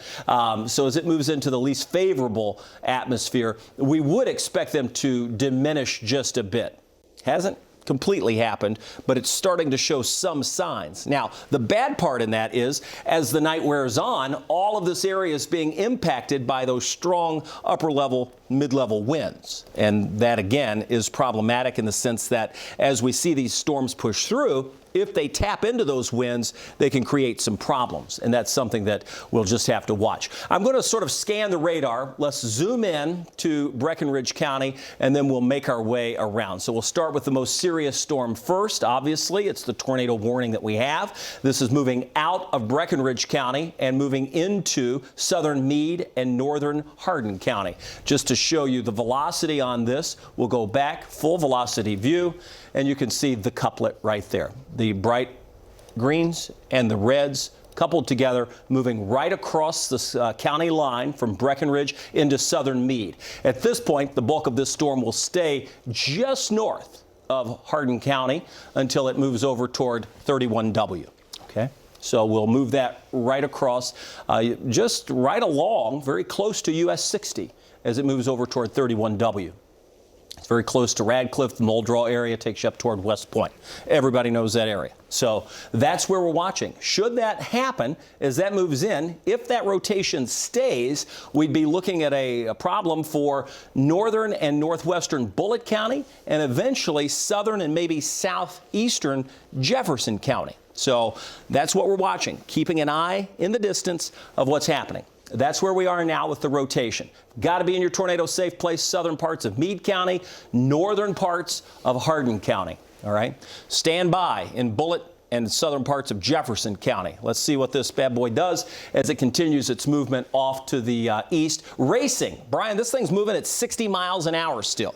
Yeah, 60, and that is, of course, makes it difficult, and certainly what they have when it comes to issuing warnings. They got to issue these boxes pretty long just to account for that speed, and hopefully they weaken at the very tail end. Some of that rotation, Kevin was pointing out again, this kind of gets into that kind of weird spots where we have the different county lines merging here. When you go over toward the Flaherty area, right on the southern tip there of Breckenridge County, but then you're back into northern areas of Hardin County as well. So kind of crossing a few counties here as it tracks to the north and to the northeast. We'll see how this plays out once it gets into Louisville, but to give you an idea on some of the times as they stand now on the current motion, Four Corners at about 5 minutes from now, Flaherty in about 8 minutes, Radcliffe 14 minutes from now, Muldraw Hill area about 16 minutes, and Lebanon Junction, if it holds together, you'll get at least something out of this as far as rain and some wind, but as far as the tornado, we don't know at this point, but just be on your guard there just in case. 25 minutes from now. And again, this is a weird setup where we've got a measure. This is a measure of the moisture in the air, the dew points. Dew points in the mid 60s will get our attention in any severe weather event, but let alone in December. Crazy. But this is what is making them last so long without any help from the sun at all today. And the reason why they're likely going to keep regenerating over and over again. Yeah, they'll have a chance to have some rain, cold air, at least briefly, to kind of tame them down. But until that cold front comes through at around 8 o'clock this morning, we will be in that danger zone, it looks like. Here's that live feed from on top of the Waterfront Plaza in downtown, Kevin. We're keeping an eye on that cell. Looking way out in the distance there. Obviously, there's been a lot of lightning at times. We've been hearing the thunder here at the studio as well. But we'll just see what happens as this gets a little closer into looks to be all of southern Meade County. Yeah, the tornado warning continues. We're just very close to the Vine Grove area, and again, lightning. We can see it from here. A lot of folks, perhaps if you went to bed early and now you're waking up, we promise to be with you all night. We're not going anywhere. We just have learned that the governor will jump on at 5 a.m. to talk about the intense storms that did a lot of damage. In fact, it was likely the same storm that did the damage out across parts of western Kentucky. Mayfield had the courthouse just, it wasn't quite obliterated, but it was certainly damaged heavily. We've had a number of locations, Central City with major damage. There have been a lot of places. The Emergency Operations Center in Frankfort is up and running. We are in communication with some of those folks there as well. So we are watching the storms move through. This is Edwardsville out of Illinois. Major damage. Tough to tell what that is in the background, but as the cameras pan, there you see it, the front of what appears to be perhaps like a strip mall, some type of large structure completely ripped away. Lots of emergency crews. Hard to believe those are actual cars when you look at the building in the background. Yeah, that's a warehouse, Kevin, and that's a warehouse out there that was purportedly an Amazon warehouse that was a mass casualty situation. That is why you see all those emergency vehicles there. That is absolutely heartbreaking video to see there. That's tough. The picture that you saw, and again, you can just see how large of a building that was and the damage it did. This is out of Central City. This is Kentucky. This is a little closer to home. Our folks down at Bowling Green at WBKO, our sister station there, reporting throughout the night with these strong winds, demolishing places like the restaurants you're seeing. There's a Dollar General store crushed. We've mentioned Mayfield and the damage done there. This is a live view from Custer, Kentucky, as we track that storm with a lot of lightning moving across parts of Breckenridge and now southern parts of Meade and northern Hardin counties. Back to the radar we go. It is now radar indicated. This is a tornado warning that goes for another 15 minutes. We still see the rotation by radar, but the debris signature has eased, and we're getting very close to the radar. The radar sits down in Fort Knox, so as we look toward that area, we still see the rotation showing up. Again, you can see the rotation gradually moving off to the north and east. Maybe not gradually, fast. It's moving at 55 miles an hour to the northeast at this point. Again, just southwest of the Vine Grove area, northeast at 55. That's the motion of this storm as it continues to move off to the north and east. I promised you a little radar tour. Let me zoom back out and I'll go to our home. That's the warning that we have. Home, here we come. And you'll notice southern Indiana, no warnings there. Heavy rain in places. In Kentucky, the only warning moving. It's weakening a bit. Good news. That's the good news. Doesn't mean it's going to stay weak. We're starting to see fluctuations up and down again in the atmosphere. But the farther east it goes, the weaker it should get. Now, that's not the end of the story there. We have additional thunderstorms developing back out to the west of us, and you can see along that line a number of severe thunderstorm warnings. Those would be mainly wind makers, but we could see along and embedded in any of those lines little wiggles, if you will, the tornadoes that are brief but powerful. These tornadoes are not brief. This has been going on since Jonesboro. So track it along. Over 200 miles that storm has been up and down on the ground, causing major problems. Brian? Yeah, just looking over some of these reports that are coming in, still back into West Kentucky. This particular cell that I'm going to show you guys across areas of around, say, the Hopkinsville area into Christian County. This is now becoming probably the bigger one right now within our region that is doing the most damage and looks the most threatening. If it can maintain itself in that intensity, there is a chance this may try to take a little more of that turn a little to the right. Hopefully that would help, though, in kind of feeding what we call the stratiform rain into the northern side of that, and that may help tame things down in our area. But we don't know that for sure just yet. We need to see how things play out in the next few moments, but at least that's a signal. We don't want anyone to deal with this, certainly down for our friends to the south, but just kind of giving an idea of what we're tracking right now on the radar and why everything has kind of a weird look to it. This is a pretty weird setup. We are kind of evolving more and more into these supercells that are now becoming more embedded into actual lines there, Kevin. You know, you talk about that Christian County storm. Zoom into that, Brian, because I want to point out that's not far from Fort Campbell. Right. Yep. And it's moving right toward the airport. You see Lafayette right there on the screen. So that's it. That is where we would be looking at that. Again, outside of our viewing area, but one that we would have to watch closely as it continues to make its way off to the north and east. That storm's moving at 55 miles an hour, too. That is a mean-looking cell, and it's got that certainly straight-line wind effect as well as the little notch there that is showing up that no doubt is rotating like crazy. Yeah, no question, and a lot of front wind with that, too. Going to be pushing right along the Kentucky-Tennessee border. All right, we'll watch that storm, the one closer to home. Max 1 we go, back to the radar, and you can see that is the one that's in the viewing area here. Breckenridge, Hardin, Meade County. Let's just do our thing. We'll go back into the storm, let you know where it is. By this point, you should have been in your tornado-safe place for quite some time. There's plenty of warning coming out with these storms, and let's just see how much rotation it still has. We're going to zoom in tight. Again, it's a little broader. We can already tell that by just looking at the reflectivity. The tough part about this is we're getting too close to the radar. We like to be a little bit further away to see. You don't want to be too far away, but you certainly don't want to be too close either. So back to our tools we go, and let's just first check the debris field. A little bit of a dot there. Can't rule that out. So let's see if we have matched up rotation with that. Back to the tools we go. Full velocity, boom. And we do have a little bit of rotation. So again, if I were just looking at, it's like going to the doctor, did I break my arm? Let's check the x-ray. Well, it looks like there's a fracture there. Here's the deal in meteorology. What we look at is what we have. We have the velocity. I can see there is some rotation there. Yes. I can see that what appears on the debris field is looks like there could be something there.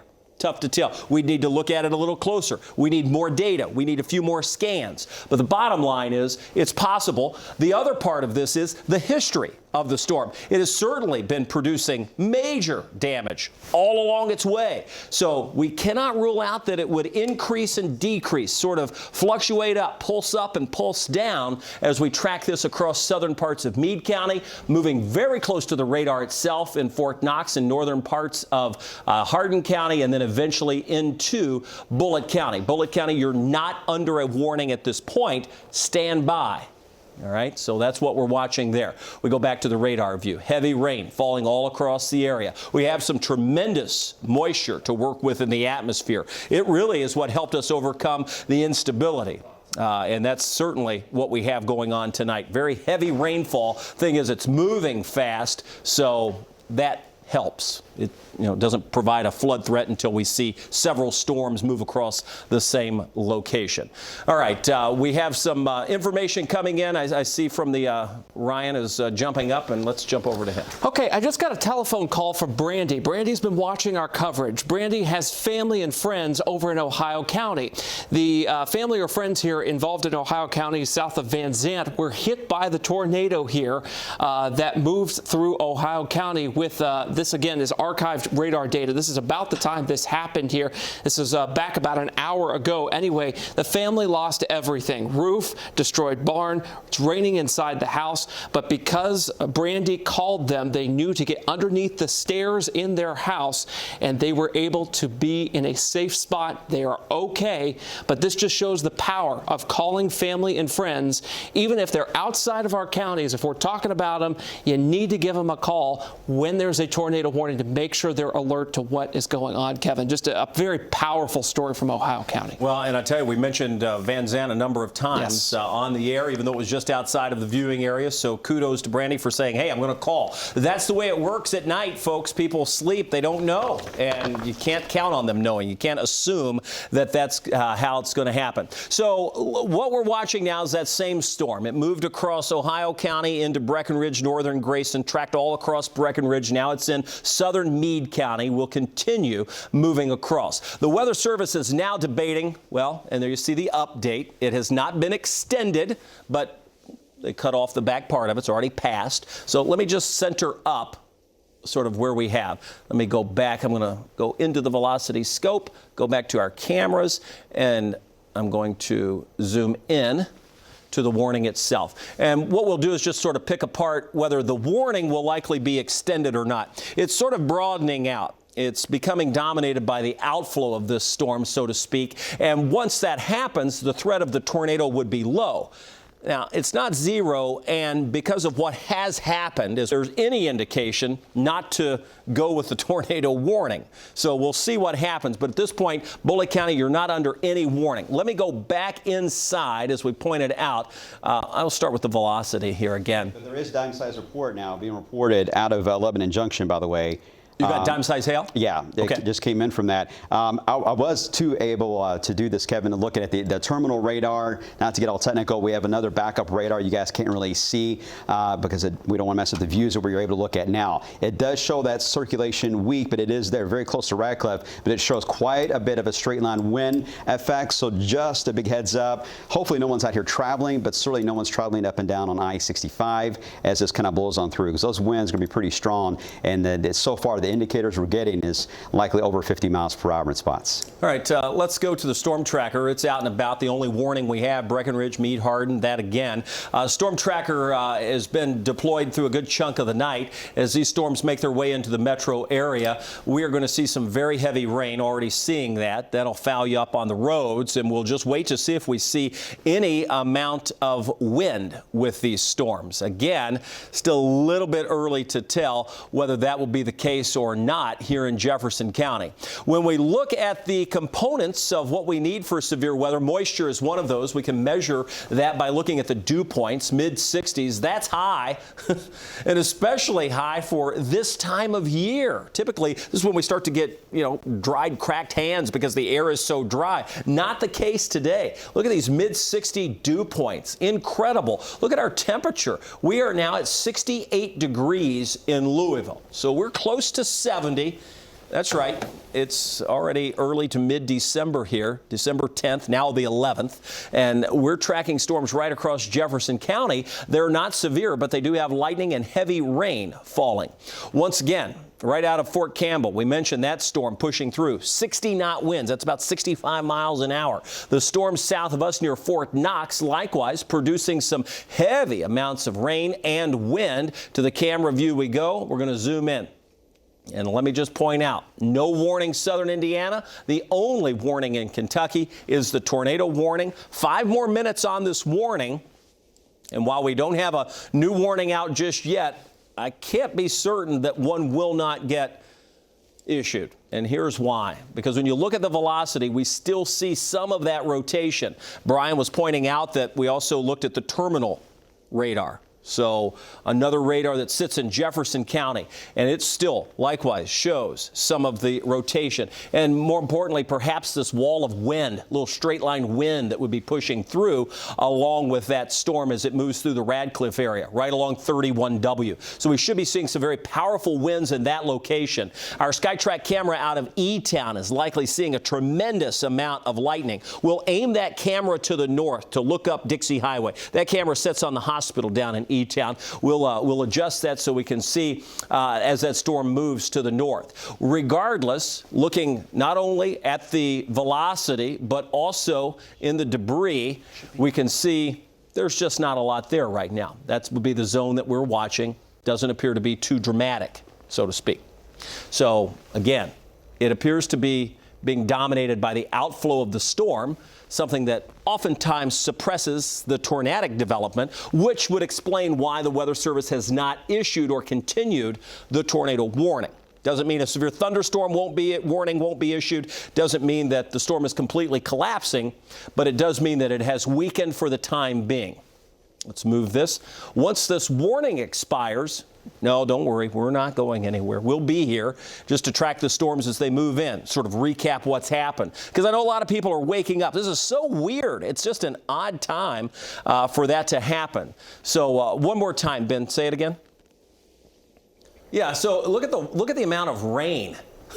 It's like pooling. The water is intense. So if you have to be out tonight, just know that you're going to be battling some heavy rain. Hydroplaning, a real threat for tonight. Again, you can just see the heavy rain. That's here in Louisville. So we're watching what's happening here. The wind's kicking up, but right now it's just a heavy rainmaker for us. Back to the radar. And again, the tornado warning to our south. Hopefully you're still in your tornado safe place. Don't get out until it's safe. Right now we still have some rotation. Right now we still have heavy wind and rain moving through. So the expiration has been sent on this tornado warning, and it looks like it's going to be staying just below severe limits unless it pulses back up. So right now we're coming up. It's 1:27. 3 more minutes. You'll see this tornado warning fade off. And that at this point would be the only warning as we go back to the home view that we have anywhere across the area. So once that expires here in the next 3 minutes, no warnings across the 30 counties that we serve. Zoom the radar out. Additional warnings are in place back out to our west and to our south. We still have the tornado warning along the Kentucky-Tennessee border. That's not far from Fort Campbell, and that's going to be making its way closer to the Bowling Green area. So this is what we've been tracking. Again, we've got about 2 minutes left on that warning. We're going to stay here with you just to keep you updated on what's happening. The storm tracker is out. Our whole team is assembled just to sort of get us through the night. Let's go over to Brian.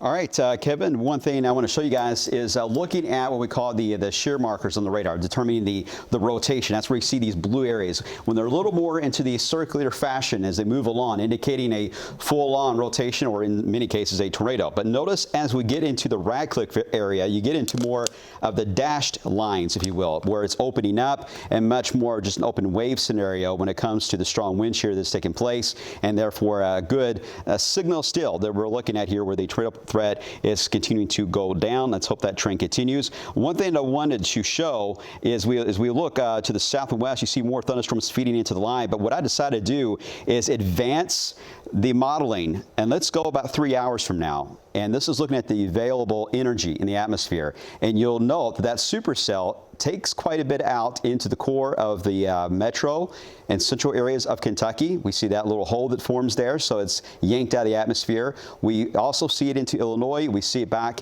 into areas, I would say, just northwest there of, say, Jasper, Indiana. However, the cold front is only to the point there of being about, say, 70 miles northwest of Paducah. So we'll see whether or not that fills back in. The amount of moisture in the air can easily do that, but I like the idea that there's been an obvious disruption to all the available energy at play. This is not a shocker. This is what happens when you get thunderstorms that light up a radar like this, but it certainly tells us that there is not going to be perhaps as much of an organization to this for the rest of the night. It's going to be kind of scattered, but until that front passes by, we're not able to say it all clear. But for Louisville, for those of you that are watching right now, and you're like, okay, what's the deal? Right now, this is looking pretty good as far as taming things down for us, at least in the short term. The supercell looks like it's really trying to help things out there. Yeah, you're absolutely spot on. So I was taking a drink of water there. But, Brian, we mentioned, as you pointed out, overnight it would be more sporadic. The main show is with that storm that just lost its warning to our south. That's been going on from Jonesboro right into northern parts of Hardin County. Finally, now that storm is no longer tornado warned. This is sort of like a milestone, if you will. If we go to our tools, again, just looking at the, I'm going to just point on. We first saw that report, Jonesboro, came right up into the Hardin County area. So what a track that storm had as we saw that move into the region. There are no warnings in our viewing area at this point. We still have the tornado watch, obviously, in place until 3 a.m. That could get extended. We'll wait for word from the Storm Prediction Center on that. But nonetheless, the storm's behind it. In the second round, there are a few severe thunderstorm warnings in there, but we're starting to see that that development isn't as robust as what we saw on the front edge, nor would we expect it to be. However, we shouldn't diminish it because the folks that are under this warning, for instance, could be seeing powerful winds of 70 to 80 miles an hour. So places that are in these sporadic areas will still see the potential for those very strong winds. We've been showing you damage throughout the night. I want to point out some of that video that we've seen come in. We had a very large distribution center, what appears to be the Amazon distribution center near Edwardsville. This is a suburb of the St. Louis area, I understand, and I appreciate folks that have sent in emails and have given us information. This is some video coming in here, and notice all of those emergency vehicles, very large in size themselves, but then you look to that building in the background, which is like mind-boggling as to the wind that it just stripped the walls and everything else away. How much and how powerful that had to have been. So that's quite impressive when we look at that large-scale destruction. And that wasn't the only place that was hit. We had areas down toward Jonesboro, northeast Arkansas. There was a nursing facility there that was hit hard. Peeled the roof off there. This is the video from that. You can see same situation, a lot of emergency personnel. There were 2 people that we know of that died. There have been at least 5 injured. Those are even old reports. Those numbers are likely higher at this point. In Central City, not far from us here in Kentucky, we had damage report. This came from our sister station WBKO. Notice some of the restaurants down that way seeing intense winds that did a lot of damage. So far here in the Wave 3 News viewing area, we'll go over to Ryan Hoke to see if we've had any damage here. But at this point, Ryan, it appears as though much of it's been back out to our west. Yes, Kevin, at this point, what we've been tracking is in Breckenridge County, locally here, the potential for some power outages. Now, we don't have a whole lot of data from that county power outage-wise. A lot of smaller power cooperatives are out that way, but lots of reports of power out near Falls of Rough. We've had power poles down. We've had some tree damage there, but no significant damage in Breckenridge County from both the emergency managers down there and the sheriff's dispatch that we've heard of at this time. So a real blessing that this storm did kind of fall apart somewhat as it moved right into our counties. But of course, Ohio County, areas west like Muhlenberg County have just been dealt a terrible, terrible hand today. And our thoughts are with those families. All right, to the wind speeds we go right now, and I'll just point out that the winds are gusting 35 miles an hour at Fort Knox, where we have that storm overhead, 30 Springfield, 31 E-Town, 38 Owensboro. These are wind gusts, so all of that is tolerable. It certainly can do a number on the power grids. These are where we have some of those power outages going on. If you look across parts of Orange County, you'll notice we've got several folks without power there. So we have been tracking some power outages, even down across parts of Kentucky. For us here in Louisville, we've been scanning the skies with our SkyTrack cameras. We've got heavy rain, we've got lightning, but outside of that, no big problems. The temperature is 68 degrees. This will be the high temperature for the day, unless we go up another degree or so. Very warm, juicy atmosphere. Owensboro is 70. We're not only pumping in warm temperatures, but a lot of moisture. Our dew point is at 65. Typically in the summertime, we get those dew points, upper 60s, low 70s. That's ripe for severe weather.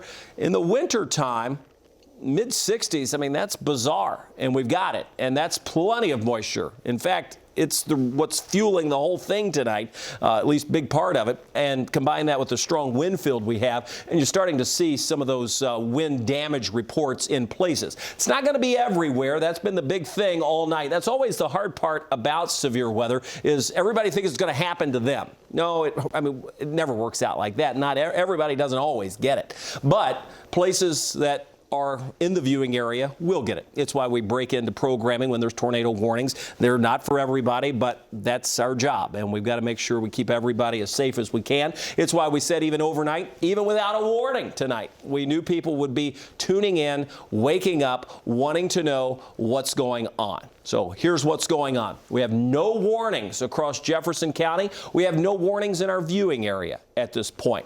We do have some heavy rain. We have the thunder and the lightning moving across eastern Jefferson County. Still a strong thunderstorm, still capable of producing those wind gusts 30 to 40 miles an hour. Latest winds southwest 13, gusting to 28, 29 miles an hour at the airport. This is what we have passing by. Thunder and lightning waking you up in J-Town, Fern Creek, Middletown, Prospect, Springhurst.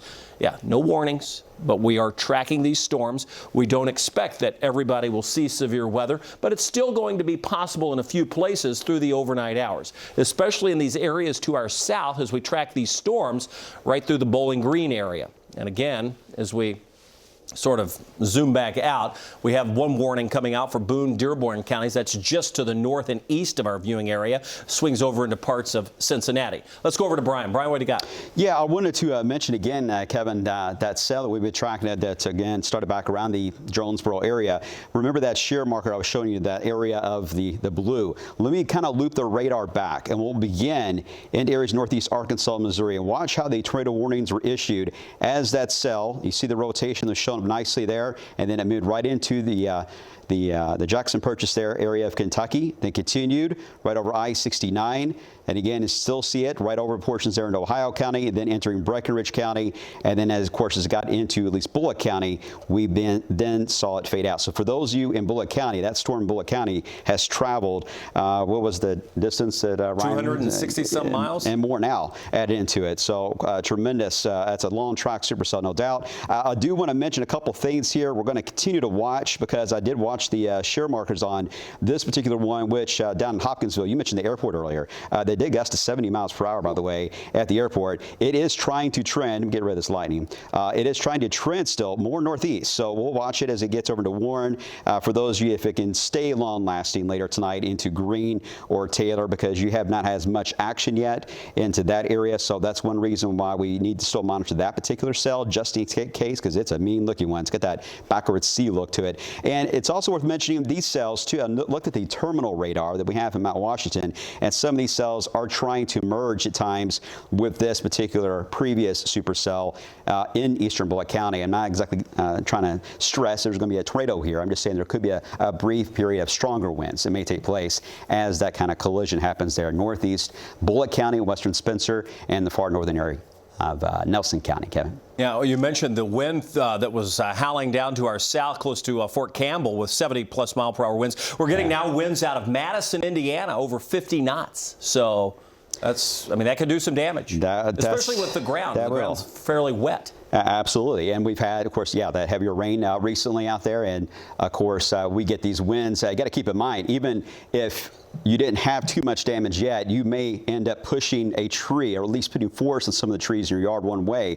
We're switching this wind around in about 6 hours from now, from a different direction, but perhaps even stronger. And that change in wind direction is really going to put a lot of stress on some of these trees even tomorrow morning, and we could still run into some isolated power outages even after this front is out of here, just because the wind field is changing direction like that. You're talking about that storm producing a lot more lightning sort of congealing together. We have some dime-sized hail being reported out of that, pea to dime-sized hail near the Shepherdsville area. So again, that's that consolidation that Brian was mentioning, eastern Jefferson County, a good chunk of Bullitt County, seeing that storm sort of coalesce together, and we do have some hail now being reported out of that. So that's one that we're watching. It's, doesn't mean it's overly concerning, but it's something where it bears watching to see how it develops. Yep, pretty good wind now starting to show up there, right along 65 there, just south of Shepherdsville itself, heading toward, let's see, is that 245? So yeah, near the distilleries. Yes. Bernheim Forest area. It's not too far from Claremont. Yeah, right in that little spot there, heading right, eventually into Solitude, and perhaps and eventually over to High Grove there if it holds together. But that should, let me see if I can get a better idea on the movement here real quick. Yeah, that's moving pretty much on a due east, slightly northeast path there into the very triple point area of Nelson, Bullitt, as well as western side there of Spencer. So again, a bit of a powering up, a little bit more of a kick, if you will, with that. But hopefully everyone was not on I-65, and certainly stay off of Bardstown Road for those traveling between High Grove and Mount Washington as well. Yeah, and we'll watch that continue to develop, because that's been with just in the last couple of scans there, Brian. Yeah, absolutely, yeah. So again, powerful winds, and that's part of tonight. I mean, it's not all about tornadoes. We do see the threat for those powerful straight line winds, and that appears to be an area where that indeed could be developing. Let me zoom back into that. We'll go back into the velocity, and then as we grab the camera view, we'll zoom into parts of Bullitt County here. Again, just to show you what's happening, nothing severe, but I wouldn't be surprised, again, that backward C. That just shows a punch of wind. Here's why. With these forward motions, if the storm's moving at a certain speed, the winds with it typically have to be very close to that speed themselves. So when we see sort of an apex develop where it bows out, and notice the brighter colors there showing up, that is indicative of some very strong winds continuing to intensify as this makes its way toward the Solitude near the northern part. This is 245 here. So you get the idea, just north of 245, moving right across Jim Beam Distillery in Claremont. That is where we have and now we got the a list. Warning out for it, Kevin. Severe thunderstorm warning is now out for that area. Yeah, I'm going to zoom into that here. Okay. The warning is just now popping on, and you can see as we go back to the radar, it's a severe thunderstorm warning. And again, Bullitt, Nelson, Spencer, tornado threat, tornado possible. So it comes with that tag because of its history and because there is some rotation, but more importantly because of that push of wind that we've been talking about. Very powerful winds. Could this be an uptick back into that same storm that we've been tracking since near Jonesboro, Arkansas? Could be. Could it be getting into a more favorable wind environment where we could see rotation happen again? It could happen. Right now, severe thunderstorm warning. Bullitt, Nelson, Spencer, and that goes until 2:15. Ryan? Just took a call from Daniel in Shepherdsville. He has hail that is larger than nickel size there. It is absolutely obliterating against his garage door there. Very loud situation. You can see these hail cores here moving across central Bullitt County at this time. So the proof is in the pudding. We are seeing very, very strong storms, even severe storms moving through Bullitt County, Kevin. That's exactly what we're talking about. It's the latest warning. It's the only warning that we have. It's that severe thunderstorm warning for Bullitt, parts of Nelson County, stretches over into Spencer County, covers much of Spencer County. Again, this is concerning because of the rotation and the ability for this storm to rotate. We sort of now start to see, instead of just the couplet, a little bit of a hook showing up. Brian, are you noticing that? Yeah. So what we'll be watching closely will be to see, regardless, because the tornado is still possible, you should be in your tornado safe place. We've got to treat all the thunderstorm warnings tonight just like they're tornado warnings. I know sometimes we're like, it's just a thunderstorm warning. That's not a tornado warning. No, it doesn't matter tonight. The wind is so powerful. I suspect that we'll wind up seeing this, if this continues to take shape, transition to a tornado warning perhaps. We're certainly seeing some very strong winds within this. I'm going to zoom in just a bit. Again, the severe thunderstorm warning continues until 2:15. Let's just see if we see any rotation in it at all. Pop the velocity. Boom. And yes, we do. I would not be surprised to see this as this continues to curl in and look what is more apparent to be rotating, that this would not be a possible tornado warning. Regardless, it's a severe thunderstorm warning with a tornado possible, so you've got to take appropriate precautions.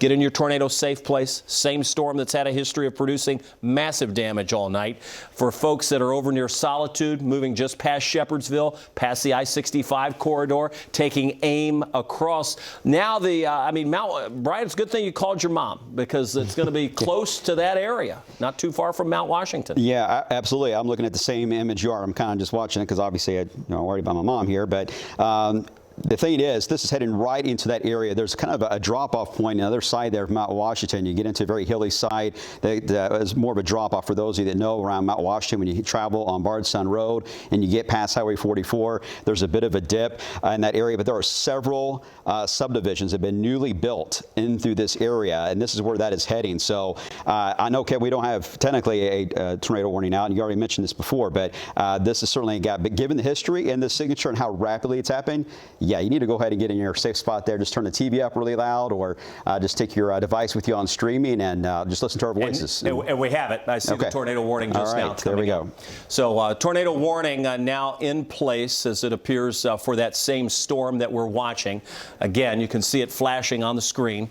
It is a tornado warning with same thing we've been talking about. So you're getting everything in real time, just like we promised you. Again, the tornado warning includes a good chunk of, and let's just sort of reset us here, but Bullitt, Nelson, Shelby, and Spencer. In Bullitt County, it's mainly along and east of I-65. In Spencer County, it's a good chunk of the county. Shelby County, the southern part, and Nelson County, it barely clips you, right down toward maybe High Grove, very much the northern part of Nelson County under that. So if the tornado sirens are sounding down in Bardstown, New Haven, because Nelson is technically under the warning, it's all to the north. Barely even includes Nelson County here, okay? So rest a little easier knowing that this storm is moving to your north. I'm going to kick us back. Let me reset this. This is now taking shape to be one of the most intense storms we've seen in a while. Remember, as it moved across parts of Breckenridge County, it sort of flattened out. This is far from flat. Notice that inflow. We see that storm curling up. That's where we would have the potential for that tornado to develop. I'm going to go to the velocity scope. This is where it doesn't take even the velocity scope to see this, but that's where we have the rotation showing up. This is approaching 150, moving from Mount Washington. That's Bardstown Road or Louisville Road for folks that are going into Louisville. So this is the real deal. You're going to have to be in your tornado safe place. This storm spun up pretty fast. We are watching the tornado signature on this. Very strong rotation. You've got to be at the lowest level. This storm has had a history. I mean, when you look at where this storm has been and the damage it has caused tonight, I know we relaxed the warning as it moved through Bullitt County, but boom, it's there now and it's starting to intensify rapidly. We can see that rotation showing up, and that tornado warning can the very northern part of Shelby warning.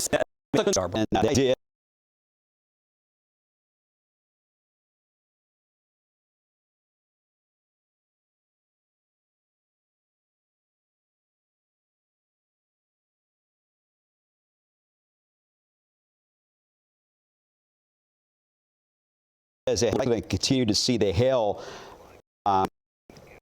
we're likely to get some of the hail spot here more and more around Waterford Road area, heading toward Taylorsville Lake.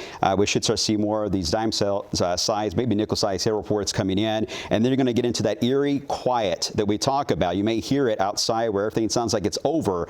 That is where you enter the rain-free based time period of this whole event of a supercell. And that's the part we got to watch, because that is where that rotation is. And Kevin, that is traveling. I know we always say as Bardstown Road, you call it Louisville Road. But right there at that's a steep road, and you guys know when you travel down, you know that dip that you take when you get to that little grocery store there into High Grove at the bottom of the hill. That's a big drop off through there. So this is pretty much on top of the hills.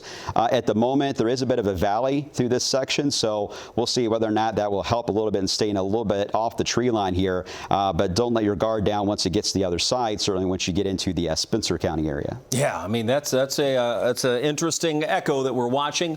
We see it on the velocity. Let's go to the debris, see if we just see any debris yet showing up. We'll back out of that. Again, the severe thunderstorm warning continues, but more eminence, the tornado warning within it, simply because it curled so fast. It just really did start to ball up. Nothing yet, but certainly that would be an area where we're looking for the blues to show up. So we try to make it easy to read on TV. We call this the correlation coefficient. There's a lot of meteorology behind this. It's a tool that the radar gives us. But when we start to see those blues show up, it's indicative, and we are starting to see at least some color show up there. This will be interesting to watch over the next few scans just to see if we have any damage. This would give us an idea of where the radar is saying, hey, this isn't normal. This just should not be here. And that sometimes is indicative of damage, whether it's picking up trees or metal or something that should not be in the atmosphere. Okay, so that's something we'll be watching. We'll come back to that in just a bit. The radar view we go, we have the tornado warning. That goes until 2:30. This includes far eastern Bullitt County. You're still under that. Mount Washington. A lot of folks in this warning. Over 29,000 people. Mount Washington's highly populated, and we see that the strongest of the rotation is going to your south, but still some heavy wind and rain pushing in. With that said, we move over into parts of Spencer County, parts of Shelby County, starting to get towards Simpsonville, starting to get toward Taylorsville. And as this storm moves in, we'll be tracking it the whole way. So let me adjust the camera view. Hey, Kevin, while you're doing that, please. You can see that one cell that's near Lenore. That is feeding right into that hook, so that could cause it to either do things. One, we have a disruption, or we end up with a different refocusing of that circulation there. But that little batch of heavy rain just now popped in moments ago, and it's heading right into that core of the hook there. Yeah, and so we'll have to see how that plays. Again, in the atmosphere, we're always changing. That's why the weather is never 100%. Wouldn't it be nice to be right all the time? We're not. And we would never claim to be, because it's always in motion. It's always changing. And the same goes with even severe weather, and in this little mesoscale or microclimate of its own. We'll see what happens as it brings this storm. You can already see what Brian mentioned. It's taking this storm into it. Will it sort of cut it off and squash it, or will it help to re-energize and resituate where the circulation is? We'll just have to keep watching to see what happens. We're not going to let our eyes off of this storm, I'll tell you that. And even as I move around, I can assure you, Brian or Ryan are keeping an eye on that storm, because it is the strongest storm that we have. Back to the, and again, it's broadening out. This is the velocity, rotation, broadening out just a bit. Well, yeah, I was going to say, on the terminal radar is showing a strong signal. I think it's a debris ball that even Ryan's picking up on, too. Okay. This is we going got to be debris on on radar. It's on the county line, it looks like. Is that going to be right here? Right at the Spencer line, yeah. Yes, right Between Smithville and High Grove. Okay. Yeah. So, and that's what we see. So let's go back. I mean, this would be the area right here, that sharpening in the color. Let's go back to the correlation coefficient, the debris. Yeah, so that's again, we pointed that out when it was in Bullitt County. We said we need to watch that. It is deepening. We see more greens, could start to change to blue. So that could be debris. That means the radar's likely seeing something that's not supposed to be there. That is a very big concern. So at this point, it appears as though we may have something on the ground, or at least at tree level. So as Brian mentioned, that is a little bit of a dip that goes down into parts of northern Nelson County, but right there, I mean, you're talking just north of the High Grove area is where we would be seeing that. And quite the hail core showing up on the northern side of Mount Washington. That's a little closer to, say, Mount Washington Elementary, Highway 44, between there and Fern Creek, and not far from Glen Mary. There's a growing hail core there, just FYI, in case we start to get more reports on the northern side of that. Okay, so the tornado warning continues. This is confirmed tornado now, so this has been observed. So we have now It sort of changes the process here. You see the new box coming out. This was it was very close to Taylorsville. It's very close to where we have the observed tornado, and it's moving off to the northeast at 55 miles an hour. So this is what we're watching, moving very fast, and that's the thing. Sometimes it takes a while for the radar scan to come in. Bottom line on this is, moving at 55, you got to be in your tornado safe place. Taylorsville, Little Mount. be on guard. This storm is moving fast, and it is packing a punch with wind and a tornado that is apparently on the ground. Do we have any other information coming in over on your end, Ryan, whether that's through, and it doesn't have to be pretty, you can stand where you are, just let us know what you got. At this point, the storm tracker is seeing debris on the roadway. We just got that in from Mark Wilson there. You can see that right there, that live shot. We are in... that's a side road, isn't it? Yes, I believe we're in Bullitt County right there. Looks like we've got some debris in the roadway. What is that? It's hard to say. I just got this message Can in. you talk to him? We're going to look at it right now. We're going to look for it and see exactly what's going on with it. We're going to ask where exactly he is. Yeah. He's on Kentucky 1526. I think I've got him here Mount plotted. Washington. He's headed to Mount Washington right now, but he's on Kentucky 1526, and that's the debris that he's encountered. So that's when we started to see the storm curl up. Exactly, right exactly. Yeah. And I sent him to that area so that we would know what exactly was going on. And I'm going to have him go toward the area there near Smithville here shortly, just to kind of chase what has happened there. We want to keep him out of danger while at the same time being able to show you the damage here in near real time. So that's the road. It's sort of tough to see because the reflection, but that's the reflection you're seeing on the road from that sign. As he moves about, you can see the debris strewn across the road. Looks like a lot of sticks and limbs. I don't see anything too outrageous, but some powerful winds have certainly gone through there. And I see some emergency lights as he's getting closer. That appears to be something, well, looks like sticks. I thought we may have some other debris. We're getting close to some homes here. As the storm tracker gets a little closer, again, let's see if we can't split this. Keep that up, but I want to show the radar because we still have the tornado warning for Spencer County. So let's just try to, you can pop it in a double box bin or put it all 4 boxes up, whatever you want to do. But we want to keep the radar up simply because we still have the tornado warning Spencer County. This is going right through the Taylorsville area at this point. We've been tracking these storms back out to our west, so the storm tracker would be somewhere close to Mount Washington, somewhere just south of there. You're looking at that information and that feed from the storm tracker coming in. We'll get that fixed here off to my side here. That'll be the storm tracker coming up. But what you're noticing is some debris, whether that's just some sticks and trees that have been down or whether there's something more there that could have been indeed, could have been homes that have been. Yeah, and Kevin, partially. it looks like, even I'm checking the terminal back and forth with you, that kind of cross-reference. It looks like it's on the eastern side of Waterford. It is tracking pretty much right along Highway 44. That is a very windy road, of course. I think you get past that point, there's the Pumpkin Patch store, and then you get into the core of Taylorsville.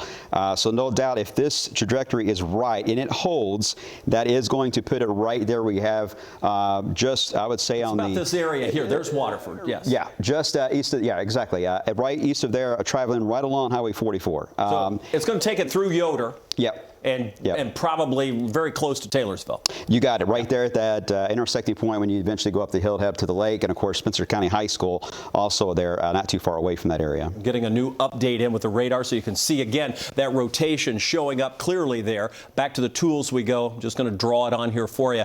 Again, the rotation swinging through this area, off to the east of Waterford, north of 44, but barely, and through Yoder right up on 155 right now. So that's the zone that you have to pay attention to in terms of where the strongest rotation is, at least at this point. We've got some damage showing up from the storm tracker, from this storm. Doesn't surprise us because it caused major damage out to the west. You'll hear more about that in the hours to come. But right now over Normandy, pushing closer to you, get under the tornado safe place. Get there now. We have the tornado warning that continues. Veach would be the next place, moving through a good chunk of Spencer County as we speak. There's 155, there's Yoder, there's Taylorsville. Just to put it in perspective, it's just north of Taylorsville. Again, this is the zone of where we would have the greatest opportunity to see probably that strongest rotation. Somewhere right in there. Going to move right across 155. Brian, anything new? Just trying to keep an eye on the other. It's kind of a messy radar signature, Kevin, because it's still evolving. Because what we had here was, let me try to get you a cleaner look to it so you guys can see what I'm looking at.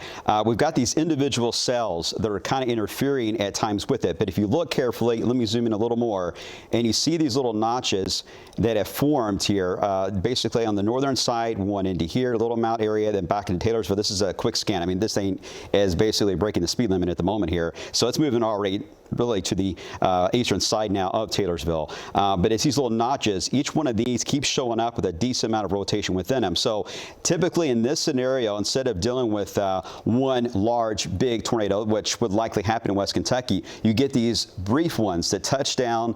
They look very ragged. If you were to see them in daytime, you can't, so don't go out chasing. But in the daytime, they would appear very ragged and forming. They touch down for a brief moment. They go back up, and then there's one as close to it as maybe 500 feet away, does the same exact thing, and they work as a team, if you will. We call these multiple vortices. This is a type of setup that seems to be doing that into Spencer County. That makes for very scattered damage when that happens. Makes it very difficult to really pinpoint one particular location, but that also means that entire area that you just highlighted there to get you all the way to Shelbyville down in Taylorsville, that entire zone is what we got to watch, because there could be small little spinning vortices, if you will, within that entire complex as it moves off to the east. But this storm is not done reorganizing yet. No, and I tell you, and that's normal, by the way. That's nothing new, what Brian was pointing out. Early in the day, when we're first tapping into the storms or tapping into the atmosphere, they can become those supercell storms. That's what this one was early on. But now, as the messy part of the storm system sort of occurs, as we start to get it washed out, but we're still dealing with incredible winds, we can have those multiple vortices along that line. And that's appearing to be more and more likely, as Brian pointed out. You can still see some of that rotation past Normandy, right along 44. If you're along 44, you probably have seen something. In fact, we've had a number of reports from right along 44 coming in. I'm going to get to Ryan in just a minute on some of the damage reports that have been in real time in just the last few minutes. And then let me zoom back out. I'm going to go to our home view, and then we'll come back in. Again, Spencer County, you are under a tornado warning. Southern parts of Shelby County under the tornado warning. Don't think we've not been watching what's happening down toward Bowling Green. Another tornado warning there that could very well move into parts of Hart and then the southern parts of our viewing area. So we're not finished. This is going to continue on for several more hours tonight for some of us. Here in Louisville, the bulk of the action is to our south. Southern Indiana, same story. Most of it is to our south. Still have another line back out to the west. That should not be quite as strong. But nonetheless, what we're tracking now is on the radar. And I'll point the radar out instead of the velocity, and you can see the clusters of showers and thunderstorms moving through. Right now, parts of Bullitt County seeing that storm exit. It will be over parts of Spencer and southern Shelby counties. So to the camera we go as we zoom back in.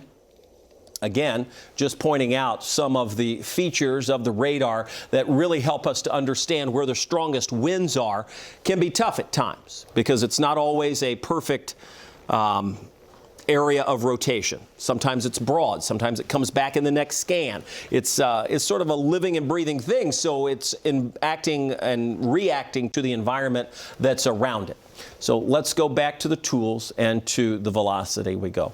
And we should continue to see, again, that area that we were watching is broadening out just a bit. So there is at least some signs of weakening. The last report was that this tornado would be nearby the Taylorsville area, moving to the northeast at about 55 miles an hour. Here's Taylorsville. Work your way up, and there you see Veach moving across the county line. This is Spencer into Shelby, okay? So right across Spencer, Shelby County line, that's where we see the greatest rotation, just north of Taylorsville, just north of Little Mount, pushing into Veach, moving closer to Southville. Those are communities that should be on guard for the potential of severe weather. Ryan is on the phone right now. We'll get to him in just a second. Back to the radar we go. Brian, do you have anything to add to what we're watching here? That warning until 2:30. Well, I appreciate, first off, everyone, the social media reports are great. They're helpful. Keep sending those in if you're safely able to do so. Several reports of those, again, those dime-sized hail reports we had in Mount Washington. Cool video. I don't know if cool is the right word to say here on that, but that was sent in into the Mount Washington area, showing a lot of the power flashes. A lot of transformers are blown, so we'll have an idea. Okay, is this the storm? What is this? Oh, so this is out in Mayfield. So, Okay. so sorry for the scare there. But that's the courthouse, and it has been damaged heavily over in far western Kentucky. So that's just outside of our viewing area. More on that in the hours to come. Let's get back here and continue to talk about the tornado warning that we have for parts of our viewing area, which includes the Shelby and Spencer County areas. Brian? Yeah, and that's still the one that we're watching as it evolves there to the north and east. What I'm going to do, let me turn on again the wind fields here, and we have different versions of and abilities to kind of look at this. We can certainly see each one of these little notches as they move through. Certainly right in through here as you head into just south of Shelbyville, as you get south of I-64. This is feeding into the interstate itself. So hopefully there's no traffic here on 64, because I'm sure there's going to be pretty strong wind gusts in that area. And also another little mini notch showing up there right on the actual border of Spencer and into Shelby counties. For the rest of the area, the one thing we're noting is a bit more of the heavier rain that's taking place and stronger winds. But notice to the south here, we'll be watching to see if any more of these cells feed into here. And I've already been watching this one too. Brian, yeah. The state police just now reporting that there was that tornado touchdown near Yoder. We were tracking Yoder. that. That's Okay. not too far from Waterford. Remember, we were tracking that. Yeah. All right, so here is the Yoder area. Right there, just north of Taylorsville. Right now they're getting hit with just tremendous amount of rain at the moment. Right along 155, this of course cuts you all the way over to eventually to get you onto I-64. People use this as a cut through a lot and eventually head over to say even Route Road in the morning hours. So a lot of busy travel through there, but it's a northern side there of Taylorsville itself. So I'm sure at this moment, if that's the case, I would think they're probably going to be shutting down probably due to some of that debris that's out there in some of the roadways on 155 and on Highway 44. But right now, if you're in Taylorsville, you're still in that zone where you're getting a lot of heavy rain, still some wind out there. You're not completely out of the zone by any stretch, so just stay in there. I know it probably still sounds scary right now in your basement area. We still need to keep an eye, though, certainly on Shelby County. No question about that. And will you punch up Simpsonville on our SkyTrack camera there? I see Bardstown up. Ryan, what do you have? Okay, at this point, we do have a few damage reports coming in from Bullitt County. The Sheriff's Department would not elaborate on the number or the nature of those at this point, but they are saying they are getting reports of damage in from this likely radar-confirmed tornado that we've had move through there. And at this point, Spencer County has no damage confirmed reports there, but Be here. We're not going anywhere tonight. We'll stay here even if there are no warnings temporarily, because we do expect additional warnings, especially to our south, as Brian has mentioned. Right now, the only warning that we have in the viewing area is for Shelby and Spencer. This is really moving out of Bullitt County now, impacting about 17,000 people from Taylorsville on up toward just south of the Shelbyville area. Mainly a heavy rain and wind maker, but the threat and the damage has been real with some of the intense winds and the possible tornado that we saw out of this. I'm going to go back to the home view. So let me just take you back and we'll recap what's happening across the entire area. We have a number of reports coming in from out in Breckenridge County. These storms, again, started way out in Arkansas, moved across Ohio County, Breckenridge County, southern Meade, northern Hardin, Bullitt, now into parts of Shelby and Spencer counties. So that's the same storm we've been tracking. Along that line, we've knocked out AT&T cellular service across parts of Breckenridge County, and power lines are down in front of the Hardensburg Elementary School. So we do have real damage, not just in Breckenridge County, but also across parts of Bullitt County. The storm tracker is on the scene. We've got a couple of trees across the road, lots of branches down. We also have had reports of some buildings that have been damaged. All right, so that continues. That's the one storm that we've been tracking for so long. Additional storms that are newer are the ones down in Bowling Green, and this is a mean-looking storm too. Again, you can sort of see that storm now moving through Bowling Green. We'll take aim on Hart County and eventually into parts of Greene and perhaps Taylor counties of Kentucky. We'll have to watch that closely, likely to maintain some of that intensity with nothing to cut it off. So that's a zone that will be next of concern once we get this storm past us. This still has to go through Franklin County. We'll see if it upticks. This storm has had a history of sort of going up, easing down a bit, going back up, easing down. So that's what we'll watch as this moves across parts of Shelby and Spencer counties over the next few minutes. That warning goes until 2:30. We're already at about a quarter after, so we'll be watching that. Let's zoom into it. Southern Indiana, We're not ignoring you. You just don't have much happening right now in terms of active weather. There will be another round of storms back out to our west that moves in. Those are not showing great signs of intensifying at this point. We still have pretty strong winds aloft, and there are still some warnings up around the Indianapolis area, so we can't rule out warnings with this. You're going to see that that storm will continue to push through the area until the cold front moves through tomorrow. And boy, what a shock that's going to be. We're currently running in the upper 60s. It's 68 degrees in Louisville. By midday, we're falling back into the lower 40s. Wind chills will be a factor by tomorrow afternoon. So a powerful cold front out ahead of it. We have these thunderstorms to contend with. So this is, again, the area that we're watching. We have a number of reports that are coming in, and we'll get a check from Ryan on that. I know a lot of folks communicating on social media. We appreciate those reports. Appreciate those folks that have spent time to email us tonight. We do our best to sort of bounce around to all of our platforms and try to serve you the best we can. Let's zoom back in. Well, I did exactly opposite of what I wanted to do. I'm going to go back to the radar. Now let's zoom back in. Here we go. As we zoom back into parts of Spencer County and southern Shelby County, that's the, again, the broadening out of that storm. I don't suspect we'll see the tornado warning continued for this by the latest information that we're seeing, but let me just have a check. So we go to the velocity. And again, it's sort of tough to pick out, but I think we still have more of a strong wind maker pushing toward Harrisonville. Let's compare, Brian. Yeah, it's got still some wiggle to it. If it's the best way I always use that meteorological term of the wiggles. But you can certainly see, in this case, you really just want to follow the lightning. Where you see the lightning concentrate, that's the zone to kind of keep an eye on for any type of intensifying cell, especially, and whether or not it's weakening or getting stronger. And still some decent strikes there, right along I-64 and US 60.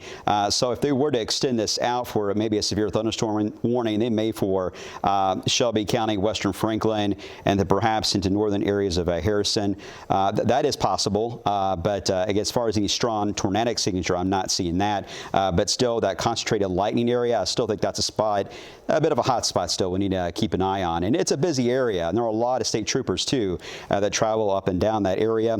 So that may help, too, if we get some of those reports here soon. Yeah, and the latest from the Weather Service, who issues the warnings, are saying they're going to let it go until its expiration time, and then they'll sort of reevaluate. Should it tick back up, they'll be able to expand that warning. If not, so we've got another, 15 minutes on the warning. Through that time, we'll be able to determine whether we continue that over into parts of Franklin County or not. So, again, right now, still questionable. The severe thunderstorm warning has expired. The only warning that we have is the tornado warning, and that includes parts of Shelby, southern parts of Shelby, and northern parts of Spencer. It's almost out of Spencer, so this really is a southern Shelby County storm, mainly along and south of I-64 at this point, but lifting just to the north. So something we'll watch as you pass by Shelbyville. So again, the tornado warning is getting redrawn there, and you can see the area that is still in that. That includes Shelby, parts of Spencer. That continues to move off to the east. You see the latest update there. So that tornado warning continues. Let's go over to Ryan Hoke, see what information he has and if there's anything new coming in from the social streams. Okay, yeah, we do have a brand new photo that's just come in from Ashley Sutter here in Spencer County. If we can pop up Weather 3 there,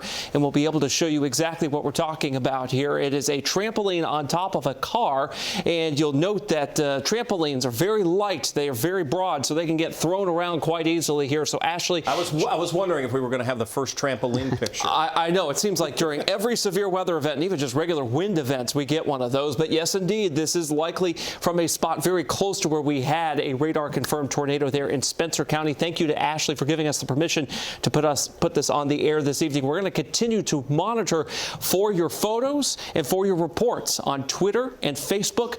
Just tag us Wave 3 Weather on Twitter, or you can submit your photo there in the comments section.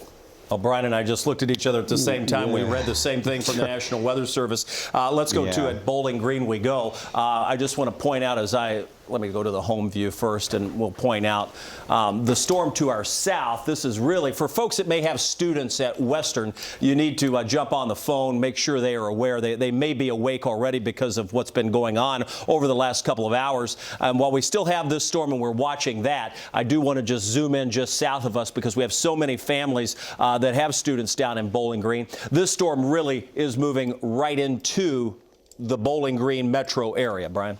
Yeah, I mean, it's right there. And in fact, it's already now on the other side of town. Yeah, so it's already getting closer to the Corvette Museum, closer to I-65 is where we're seeing some of that. The strongest part of that. Let me stop this so we'll stop animating there. But again, here is downtown Bowling Green. Here we go toward the Memphis Junction area.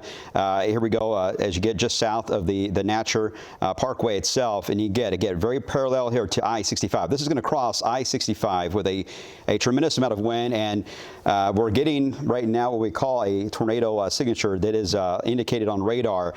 This is also a big Kentucky State Police post area, so we may have quite a few reports coming in very soon from this area. We're monitoring our sister station.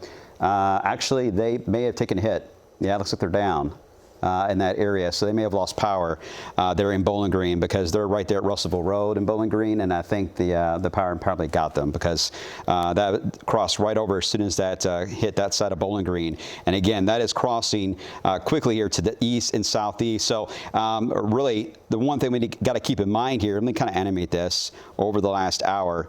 And it looks like they're redrawing it, maybe. Yeah, just got a redrawing to the whole structure to it all. But again, that is heading to the east and then southeast as far as individual cells, but the entire complex itself. It's a very odd look here because it is surging quickly to the northeast, but the southern part is kind of dragging its tail, if you will. It's not being allowed to go any more south. It's just building in that flow in the jet itself. Well, it clearly is I mean, we've seen the reports. Though it's a large and dangerous tornado that is observed. It's on the ground. It's a considerable threat. It's doing some damage. So now's the time to let those folks know. Obviously, it may be too late for some folks, but out toward the far eastern side of Bowling Green, let them know what's happening. Let's go back to our home view here because that storm, while it is just to our south, and I know there are many folks that have an interest at Western, including Brian, who was a alum from there, but here in Louisville, parts of Shelby County, even though this one has been weakening just a bit, it still shows potential for some strong winds and even that tornado threat. So we're going to zoom back into that. This is the only warning we have in our viewing area, but Hart County would be next in line from that southern storm. This storm moving across parts of Shelby County at this point, still showing the potential for those strong winds. Let me center it up, and then we'll add to it the velocity so we can see inside the storm. And we'll just go to the scope, and with that, we can take a look. And what we're looking for is that red and green together. That's that shear. We see, again, it's sort of broadened out. It's tough to tell. Looks like it'd be right along 64, just south of 60. That's Shelbyville Road, just past the Shelbyville area as you work your way into Frankfort or the Franklin County area, far western parts of Franklin County. Again, it's more of a wind threat, I'd say, along that line out of anything. So it's just going to be a push of wind that comes in. Our winds gusting to 23 miles an hour here. Again, that's the only storm that we have that's warned for Louisville is that tornado warning to our south. Additional storms toward Bowling Green. We are seeing a number of reports coming in from there at this point. Lots of power flashes coming in from the weather cameras down across the Bowling Green area. That's a storm that's on the ground. This one, not so much at this point. Has been at times. Certainly has been. We saw major damage out of this very storm way back out to our west. We have all of our team here working. We have our news crews out. The storm tracker has been deployed. We've been keeping an eye on the heavy rain in places. We have no flooding issues at this point, but you can still see the rain is falling. Back down into Bullitt County where we tracked that storm, we have seen a number of reports of at least tree limbs. Can't say that there's been a tremendous amount of damage anywhere in our in our viewing area. Now, outside of the viewing area, certainly, but we have had some power outages, and we certainly have some roofs that have been damaged across parts of Breckenridge County, and then even into northern parts of Hardin County. So that storm continues to move off to the north and east. Brian? Yeah, real quick update on our southern tier, by the way. Something we got to really watch here as we look at Max 2. We mentioned the supercell that is there with the debris signature that's coming up over the Bowling Green area. We're hoping to get more information on that here very soon. But here's the thing. When you get a cell like this, notice these are kind of more into the letter C, not a backward C, but a full-on letter C to the north of it. What will happen is this cell will begin to get faster and ahead of the actual main line. And what will happen usually in these cases when that takes place is this surges more towards, say, Hart County and eventually into, say, Greene County, is you're going to force a bit of a wiggle on the northern side of that may develop there into southern, I would say, Grayson and southern Hardin County and LaRue. I'm not saying it's a guarantee, but it is a favorable environment where you begin to have this supercell interfering with what's happening to its north. And this is an area that really hasn't seen a whole lot of action for thunderstorms. So something to watch over the next little bit. I know we've already highlighted you guys many times. You need to be on guard here, certainly for areas, I would say, right around the parkways itself, all the way to the Tennessee border. That's a zone. It's still a pretty hot zone, too. We need to watch for additional rotation here the next little bit. All right, that certainly bears watching, and we'll keep an eye on that. The other storm that we are watching is the one that's pushing through. This warning could very well get extended over into Franklin County as that storm continues to move off to the northeast, 40 to 50 miles an hour. So the forward motion continues. But again, a wind threat for all of these storms passing by, a tornado threat for some, and that's why most of the ones that reach that level are under a tornado warning. And you see those. We have the one across parts of Shelby and now northern Spencer County, and then, of course, the ones down toward Bowling Green. I'm going to take a wider view of the radar and just show what's happening back out to our west. This is the line. We see the two tornado warnings that we have, things calming down a bit. Severe thunderstorm warning, Indianapolis. Back toward Evansville, lines of storms, but the severe weather threat has eased just a bit. Doesn't mean that the wind fields have eased. We still have very strong winds coming across the atmosphere. Severe thunderstorm warnings along I-40 west of Nashville. These storms likewise will be approaching the Nashville area, the Bowling Green area with the tornado warning. That's the most ominous storm that we're tracking. And then the one further to the north that we have our eyes on, probably the least ominous. This one has sort of subsided just a bit at this point. The one to our south toward Bowling Green starting to get 60-mile-per-hour plus winds out of even as we speak. So that's the area of concern to our south. Let's take another view, as we often do. We sort of just repeat the process, zoom in, take a scan. Let's see if we see any of the rotation through the velocity, any debris through the debris detector, and here we are. It's out of, for the most part, Spencer County. So now we're dealing with a Shelby County storm, south, for the most part, of US 60, eventually moving toward Frankfort, the capital city. Let's move the radar, and then we'll do our thing and sort of zoom in. All right, so there we have that. And in fact, I'm going to zoom in a little bit more since we're zoomed out. Brian, if you have anything to add, jump in. Yeah, I would say it's worth keeping an eye back into Hardin County and to western Bullock County as well, starting to see another round of those cell mergers taking place again.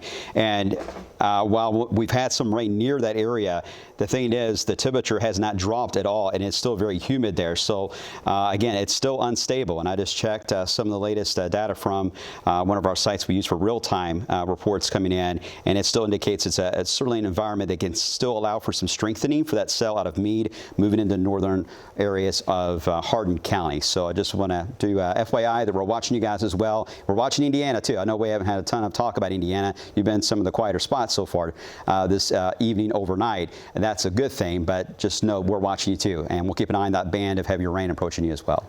All right, 5 more minutes on the warning that we have across Shelby County, and we'll see if that gets extended. I suspect with the rotation and the pockets of wind that we can see on the radar that very well may at least get extended to a severe thunderstorm warning, but running out of time to do that. Grafenberg over toward Frankfort should be starting to see that unfold as we speak. This is moving off in that direction at about 40 to 50 miles an hour, so I would wait at any moment. In fact, I wouldn't wait. I would just go ahead and get in your tornado safe place. Get where the wind can't get you, and that is the lowest level. That is away from the windows. This storm's still packing a punch, has had a history of doing so, and we've got one more county to get it through. And once we get past Franklin County, we'll push the baton over to Lexington to get you closer to the Lexington area, at least for this storm. So that's the one we continue to watch, and you can see some of the rotation that's showing up within that. Back to the radar view we go. And with that, it doesn't look all so impressive on the radar, but nonetheless, the heavy rain will continue. That is the tornado warning. Goes until 2:30. We're just 4 minutes away from that. No additional warnings, at least at this point, have been issued downstream.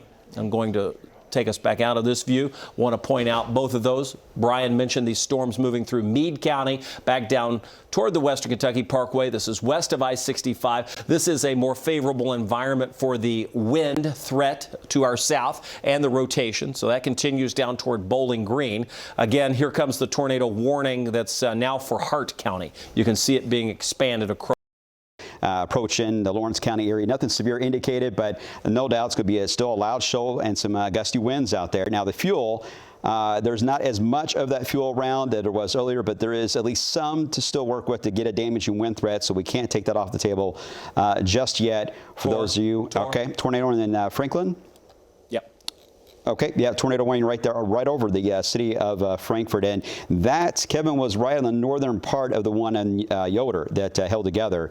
And it kind of snuck, I guess, for about 15 minutes without any dramatic detection. But now it looks like it's right back up again in that area there. All right, so we continue. We said we'd track this through the capital city and then eventually move it on out. This is the storm to the south, so let's go back. We'll go back to our tools. I'm going to pop on the velocity. We'll go back to our camera, take us home, and then we'll zoom over into the Franklin County area. So back to tools and to zoom. So here we go. And that's the, again, two storms really that we're watching. This one is going to fade away, and then this is the one with the latest warning. So let me just pan that over. That storm, there it is. It's gone. So it's moved out of Spencer and Shelby counties as we expected. And now we're solidly moving across Franklin County. Again, you can see the rotation showing up. That's a tight couplet showing up right over Frankfort. In fact, this should go just to the north of the capital. This is going to be moving pretty much off to the east, northeast at about 60 miles an hour. This is a fast-moving storm. It was right over Frankfort. That's how fast it spun up. That's why we were curious if they were going to extend the warning. Took a little bit of time to do that. Boom. There you see the reason the warning was issued, and rightfully so. We can see that moving, should go just south of the Peaks Mill area. So again, the tornado warning continues for parts of Franklin County, and that warning will be in place until 3 o'clock Eastern Standard Time. So we've got another half hour on that warning for Franklin and Scott counties, impacting a decent number of folks, about 30,000 people out of that storm in Franklin. We had that tornado that was not too long ago that happened. Well, it's been, I guess, several years now that I think about it. I think I was in college. I'm just pretending I'm younger. But anyway, it was back then that we had that take place over the interstate. Seemed like yesterday. That's what it feels like. Although this seems like a really long day right now. But no doubt, that's a spot we're going to be watching over the next few moments. Because again, this is an area that just hasn't seen any action here on thunderstorms. So there is still an environment to work with. Yes, we are further into the night. That is a plus. But once these they're like machines. Once they get going, it just takes a while for them to kind of ease back down. Kind of a similar way, hurricanes are the kind of the same ordeal. Once they become their own machine and have their engine going there, it takes a while to wind things down. So they usually don't fall apart as quickly as other thunderstorm cells can. No doubt, though, if you live in areas of Meade County, though, and Radcliffe, you're like, it sounds like, the roof's coming off right now with the wind and the thunder and the lightning. Nothing severe is happening. We've seen some very weak rotation at times as that band moves through, but nothing crazy at all. It's mainly just more of a straight line wind potential. But again, with the airport at 35 miles per hour, those kind of gusts are going to be common. And in fact, even when the rain's over, it's going to be a common theme throughout the entire day on Saturday. Yeah, and eventually we switch that from the south to the north, and we start to really cool down behind this system. We're still seeing this rotation over across Franklin County. This is just to the north of Elsinore. I hope I said that right. It's right along and north of 460 and just off to the east of 127. It's north and east of the Frankfort area. It's going to move very close to the Peaks Mill region. That will continue moving through. You may recall just last Sunday when we were tracking storms into early Monday morning, Stamping Ground had a very powerful storm to hit over in Scott County. Same zone. That's where it flipped that trailer onto another trailer. Trailers are not safe places to be with winds like this. You've got to get out, seek shelter at a neighbor's, get to the lowest level. Even if it doesn't have a basement, it's going to be safer than a trailer. So we've got Peaks Mill seeing that strong rotation, powerful winds, tornado warning, 2 in 1 week.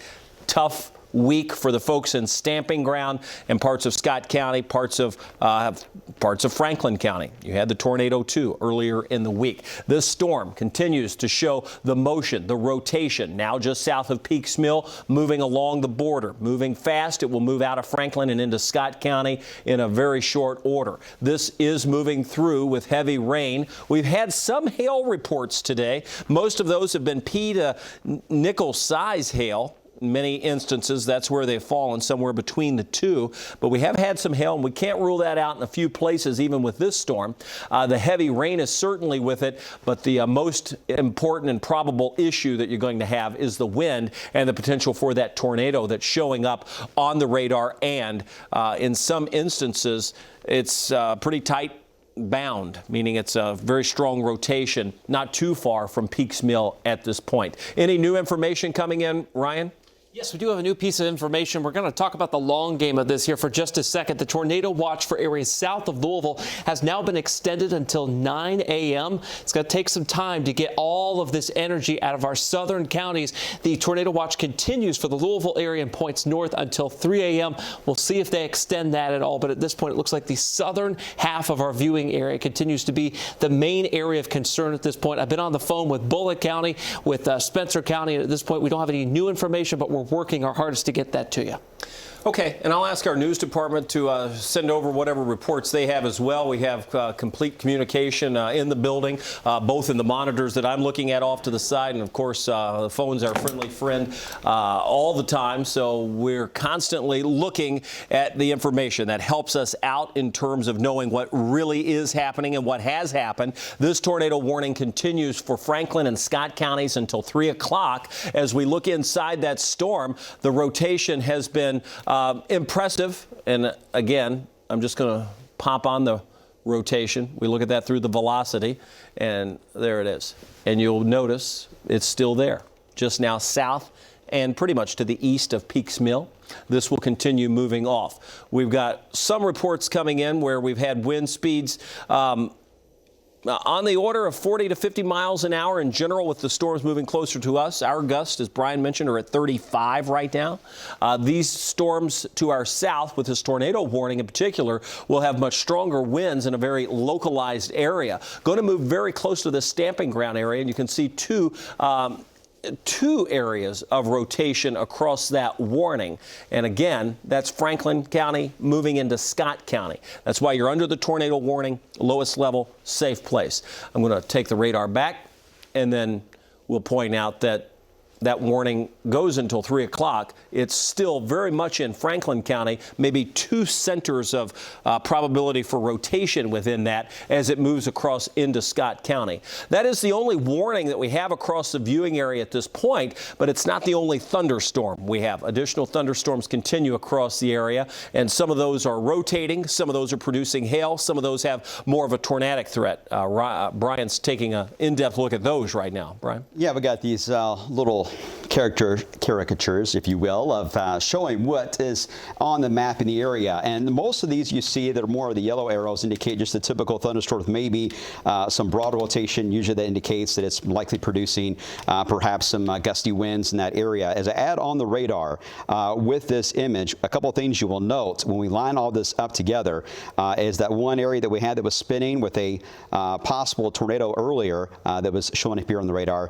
It has now weakened on that signal. signal, so that's not showing up as much. The one over portions there of northern Hardin County, again, showing just some gusty winds with that. We'll need to watch that, as there will be some strong and enhanced winds. No doubt, Bowling Green's the one. You got much more of the red circulation showing up there, indicating several areas they're watching that are spinning. That's the reason why they got the tornado warnings out. It's worth noting, though, as we look to the west, this line it's not the actual front, but it's not far from it. It is still producing strong winds. In fact, not long after it passed by this area, it produced a wind gust of 44 miles per hour. So still some strong winds with these kind of the more broken line of cells and more hail reports than anything showing up, as we're starting to see that more of that punch of that colder area getting involved there in the northwest side there. But just gives you an idea that even though some of these may end here in the next few moments, there's still, until the cold front moves through, there's still going to be the risk for some more gusty winds and maybe some hail at times until that front passes overhead. So that's the reason why we put that time period out of 8 a.m. is the most of the severe weather is likely going to end before that window. Yeah, and I'll tell you, I'm just looking at, first of all, I heard the thunder outside. Second of all, I see where in the state of Kentucky, we have about 43,000 people without power at this point. So a real problem for some folks, especially out across western Kentucky. Nonetheless, here across Franklin County, you can see that storm moving past Peaks Mill over into Scott County. Scott County technically not in the viewing area. Franklin County you are. But regardless, you had those storms late last week or early this week. It was Monday morning where we had the tornado, both in Franklin and in Scott County. That will continue to push through tonight with that potential for additional rotation and additional tornado signature showing up. That's why the warning continues. Now just about to cross with one section. In fact, let me go to the tools because I want to make sure it's clear what I'm talking about. We have a couple of areas of rotation. One moving across the county border, another one just north of 460. And both of those will be moving through, both showing signs of rotation within that storm structure as we continue to see that move on through parts of Franklin and Scott County. There's the view, the warning until 3 o'clock. That's about 20 minutes away. I'm going to go back to our home view that we have just to point out that the warnings, this is the only warning in our viewing area, Franklin County. Down into Hart County, we're watching you closely too. We've had a number of reports as this went through Bowling Green with power outages. In fact, some of the data that we get from the Kentucky Mesonet has taken a hit because they're obviously located down at Western Kentucky University, and some of their servers have lost power. But nonetheless, those warnings continue passing through Bowling Green, now into Hart County. Big question is, will this get extended into parts of our viewing area? Southern LaRue, perhaps Greene, Taylor, Marion. We'll have to track this storm across the southern counties within the next hour as well. It's moving very fast, so we'll know in the next 10, 15 minutes, and then by the next hour, it should be already out of here. It's 2:42 right now in the morning. It's 69 degrees. We have plenty of wind energy. We have plenty of moisture to work with. We have the lift with the front moving in. The severe weather threat is not over, but the greatest concentration of it is to our south. Brian? I just want to mention while you're listing the stats there, Louisville, 48 miles per hour. Oh, that's our latest wind gust? Yes, yeah. So 48 miles per hour, and that's without any warning that we've had, technically for the city there. So this gives you an indicator that some of these cells themselves, not as severe as 10 better than that, so it's not a severe wind gust, but that 48 can certainly knock some tree limbs down. Just heard from one of our directors we got here at the station, has no power as well. I think that's the theme we're going to hear a lot of, and I think a lot of folks are watching this on streaming right now because the power is out in many spots right now. All right, just to show some of those wind speeds that we have, and then Ryan, I'll ask to see if the power outage graphic, I don't know if we have that or not, but let's look at the wind speeds. Brian just mentioned the latest gust was 48. 48, yeah. So this is a little outdated at 35. Fort Knox 47, 37 Springfield, Owensboro 41. You start to get those 40 to 50 mile per hour gusts, that can cause power outages. We've seen it time and again. Again, I'm looking at these power outages, but I don't find that they're real time. So we'll see if that can't. Is that we have none across Kentucky? On Max 3, it's updated. I'm not sure why it's not updating on your end, but if we pop up Max 3, let's do that full here. There we go. That's what it should look like right now. I'm going to pop up Breckenridge County. They've got about 4% of customers out, 618 at this point. Once you make your way out towards, say, Meade County, 1,100 customers without power. That's 8% of the tracked customers in those counties. And if you look toward like Bullitt County, we're still getting some numbers in from there. These might take a few minutes to update update, even though we've had some pretty powerful thunderstorms move through some of these counties that are blank at this point. So we'll keep an eye on this graphic, Kevin. Brian? Yeah, I mentioned that 48-mile-per-hour wind gust. Well, there has certainly been a strengthening in the wind fields right along a couple of those cells in southern Jefferson County. This is going to be over Highview, just east of Hillview, and tracking down to just north of Shepherdsville at the moment. I'm not seeing anything right now that indicates, a rotation. I think it's more of a straight line wind scenario, but it is something we need to watch, especially since it's got those wiggles. But it is right there again across to the southern part of Jefferson County. That is more than likely, as that move through, is what trigger, because again, the airport's right over here in Okolona, near there. And that's the reason why I think as that passed on by, we had that surge of wind pass through. So you'd expect similar gusts too in Mount Washington very, very soon. Well, and that's not too far from where we had those strong winds just less than an hour ago, which we saw the trees already down. So we will likely see that. Wouldn't be surprised to see at least a warning come out from that. Weather Service likely looking at that too. You can see across southern Jefferson County down into Bullitt County that push of wind. The warning we have, Franklin County moving out into Scott County at this point. Our wind gusts are high downtown, likely to be even higher toward Fern Creek, Mount Washington, Glen Mary as that continues. You see the tornado warning down in Hart County. That continues. That moved out of Bowling Green. Those are the only 2 tornado warnings that we have in the immediate area. Additional thunderstorms across parts of Washington County, Indiana, near Salem, and back out to our west as we see those move in overnight tonight. The threat of severe weather will stay with us into the overnight, but you can see it's isolated. Many places will not experience severe weather, but you're going to hear the thunder. You're going to see some heavy rainfall, especially from Louisville on south, and we're going to have to contend with these areas or pockets of strong wind. Some places will get the push of wind, other places will not. Some places will see that wind rotate, other places will not. So that's sort of the general consensus of what will unfold through the rest of tonight. It's 2:46. I know a lot of you are like, I've had enough. I'm ready to go to bed. Again, can't put you in the all clear because we still have development back out to our west. Some of those could be on the strong side, but for the most part, the bulk of the severe weather is likely going to be off to our south and east as we roll through the overnight. There at least is a higher percentage of it being there than there would be off to our north and west. So at least if we're looking at percentages, that's what we would say at this point. Regardless, we have the heavy rain, the wind passing by, enough to knock out power, enough to cause a few issues. Franklin County no longer under that tornado warning, so it's been canceled as it moves over into Scott County. Scott County still under this. This was about 10 miles to the north of Georgetown is where we're tracking this as you look at I-75. That's going to continue to move off to the northeast, 60 miles an hour, the speed of that storm. The one to our south and the next one to watch will be the one across parts of Hart County. That one, I suspect, and let's just take a closer view of that now that we've got the one to our north out of the viewing area. Here we are, Hart County. I'm going to just grab this, pan it over. There we go. And as we look right along 31W, again, push of wind. We know it's going to have some powerful winds with it, and the velocity on this is going to show yes. So we definitely have the wind approaching Munfordville, Cave City, right along I-65, right along 31W. This will move over into Greene County. So be on standby. You'd be next in line to see potential for damaging winds and that tornado warning that should continue into Greene County. So if you're listening, have friends, family, just give them an early alert. That should be headed in their direction. That's one area that we're watching. Back to, and again, this is the warning, goes until 2:15 Central Standard Time, 3:15. Another half hour on this warning as it continues to make its way off to the east. All right. So again, watching the wind in the metro area as we go back to our camera view, take you home. We appreciate you staying with us tonight. It's the reason we're here. We know some folks waking up, some folks really like weather, some people are scared of weather. This is why we're here. We're just going to walk you through the storms as the night goes on. It's kind of a laid-back deal.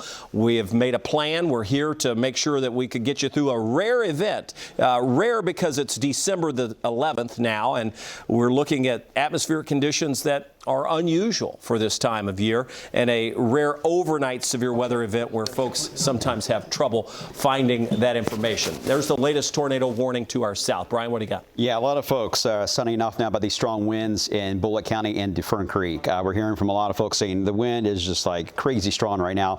Now, crazy strong by measurement standards right now. We are getting wind gusts. Ryan just checked above the beam itself there at about 70, 75 miles per hour. The ground level, common gust. Even Louisville still at around 41 miles per hour, but we had that surge to 48. We've had some gust as well into the Radcliffe area around 47. So again, this is just right now sub-severe type of gust, but no doubt that wind field has expanded much more into Fern Creek, into J-Town. Certainly, once again, revisiting Mount Washington with that, all the way to Hillview. We may see additional outages likely in that area. Showing no signs of weakening, by the way, only signs of intensifying, which I think is important to mention too, Brian. Yeah, absolutely. All right, let's go over to Ryan. What do you got? Okay, just got a phone call from a viewer down in the Hart County area. WBKO is apparently not reaching a lot of folks right now. They may have been knocked completely off the air here. So if you're in Hart County, that tornado warning continues until 2:15 a.m. Central Standard Time. I understand a lot of folks in the Bowling Green market may be tuning into us in the Hart County area to get that information. So I just wanted to let everybody know, all those 12,000 people under that warning, that we are keeping an eye on this for you guys down there. We've been watching it. They're welcome to use the signal. We want to make sure people stay safe tonight. Please do what you need to do to stay safe. Let folks know what's happening. That is the only tornado warning we have. The one for Scott County has expired. All other areas in the viewing area are under no warnings. You see a lot of red on the map. That's the tornado watch. Technically, for the Louisville area until 3 a.m. Areas to our east, it goes until 9 a.m. So these storms will continue to move to our east through the early morning hours. After sunrise, we could still be dealing with some strong to severe storms moving through. Again, the low-level jet, the jet stream just above the surface. We're talking some winds that are howling. That's still going to be the case for the next several hours. If we can tap into those, we're going to see some very strong winds reach the ground. We've already seen it at the airport, 48-mile-per-hour winds. Let's zoom in. I'll show you what people are talking about. As Brian mentioned, chiming off on social media, seeing the fact that we have some of these winds pushing through, and then just going to center this up, and then we'll take a look. So when you look at Louisville, the bulk of the rain, well, it's over the entire county. The strongest of the rain, heaviest of the rain, is in the southern and southeastern parts. If we go to the tools, we can show you the velocity that we're dealing with. It's right along this area, anywhere from J-Town, Fern Creek, right down to Mount Washington through the Shepherdsville area. That's the area that we have the strongest winds. So I'll just draw it on here. We would see that zone right there would be some very strong winds pushing into western parts of Spencer County, getting ready to push into western parts of Shelby County near Simpsonville. Our SkyTrack camera in Simpsonville will likely be showing that wind sort of jerk around. We have that camera up, by the way, so Simpsonville, we're here. We're going to be looking at that right now. Not all that bad. In the next few minutes, that's going to change. And there's downtown, so we can see the camera bouncing just a bit. The lightning, bang, that hit the ground. So some cloud-to-ground lightning that we have all across the area. The thunder, we hear it downtown. Again, powerful storm. No warning with it, probably waking folks up. And this is the reason we said we're going to stay on the air even when there are no warnings in the viewing area, because of events like this going on overnight. We knew a lot of folks would be waking up saying, what's going on? Where do I turn? Rare overnight December severe weather outbreak. We are here. There are no warnings in the viewing area. We have had major damage with some of the same storms that pushed through here, though. In fact, I want to show you some of that damage. We start with what's happened back out across parts of Illinois, where we track that same storm that just moved through Franklin and Scott counties. No warnings with it now, but earlier in the evening, we had a number of tornado warnings, even as it moved across our area. But back out across parts of Illinois, in a suburb of St. Louis, Edwardsville, this tornado touched down and hit a massive Amazon warehouse facility. It did a tremendous amount of damage there. We had additional storms that did incredible damage not far from Jonesboro. This is in Kentucky. This was Central City. And you can see WBKO, our sister station, which appears to be having some power problems now, has shown this damage that's taken place there. BKO and Bowling Green had winds that were incredibly powerful, moved right through the city. Some of our weather data that comes out of Western Kentucky University is being hampered just a bit. Brian? Yeah, it just hit hurricane force, actually, at the WKU farm itself. They're into the Warren County areas. Those winds blew through that area. So, again, where you've got several issues we're watching here. The good news is we're easing back a bit here in the short term as far as the warnings go. But I think next step is going to be the one that's going to be likely to impact the eastern side there of Hart County, Greene, LaRue, and part of Taylor's probably going to be next in line. So just giving you guys a heads up, you will be next in line likely for some type of warning here. We'll let you know what type does get issued. And still watching this very strong line again of strong winds and a lot of lightning. Lightning field has certainly increased, and I'm sure that especially that it's 2:54 in the morning. This has just about everyone out of bed right now thinking, oh no, this is really bad stuff. Now, we are not seeing anything as far as rotation with this. This all looks to be a straight line wind, but this is the type of wind that usually can cause some of the bigger issues over a greater distance. And that's where we're going to run into probably several areas in Fern Creek and that power grid to Mount Washington and into Bullitt County, which is already, Kevin, been hit already by a supercell thunderstorm. It's already been strained as it is. So you're going to have to be patient with these crews because they're going to try to get out there and try to get all these power lines restored. And, of course, don't approach any down power line, guys. Hopefully we won't have to say that, but just as a reminder. But they're going to be dealing with the 40-mile-per-hour winds during the day on Saturday. So crews may not get some of these restorations fully back intact again until sometime Sunday, Kevin, the way it looks right now. Yeah, could be a problem. Yeah. Tawana Andrews in the storm tracker. We're going to check in with her. There's the tornado warning for Greene, just now hit there. All right, so let me just jump to that. We'll go Greene County. We expected this. It's going to continue over into parts of Marion, Hart, and Taylor. So sounds of sirens are going off in a number of our communities, anywhere from Greensburg to Campbellsville to Lebanon. All of those areas under the new tornado warning that we have to our south. This is the same system that moved through Bowling Green with damage, and now we look to the south. Strong winds across the Louisville area, but let me take us back to the south. As we look inside that storm, we go back to the home view, and then we'll zoom in. You know the drill by now. As we zoom in to the storms to the south, we'll note that is the only warning that we have. And again, that is the tornado warning. It has had a history of producing damage. It is plenty of time. You've got plenty of time. The storm is in Hart County. It's going to be moving into Greene County. We'll then transition into parts of Taylor County and then lift up into southern Marion County. So again, you should be in your tornado safe place. When we look at the velocity on the storm, you're going to notice a punch of wind and the rotation passing over 31W and I-65 between Horse Cave and Munfordville. This is going to lift off to the north and northeast at a pretty rapid rate. This storm will be moving off to the northeast at 55 miles an hour. So it's going to move fast. Should push right through the northern half of Greene County and a good chunk of Taylor County as well as it continues that movement. Again, the greatest rotation passing by Munfordville as we speak. I'm just going to look inside to see if we see any of that debris. Brian, I see you're looking at that too, so why don't you just take it? Yeah, sorry about that. No, please. I've got several different weird things happening on my screen right now.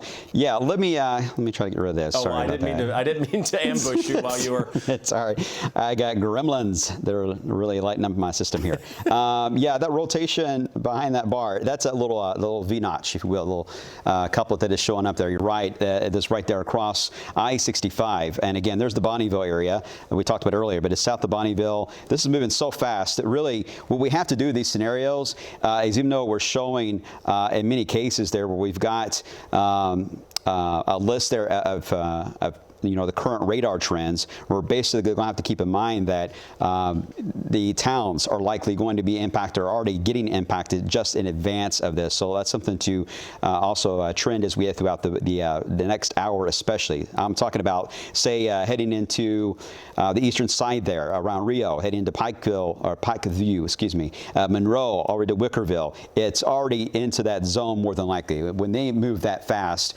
we have to kind of think ahead of the radar because the radar can only work so fast. So that's the one tool that we have to use. But certainly for our area, we're able to do the math on that and say, hey, this is already now more than likely a good, I would say, 10 to 15 miles east of there.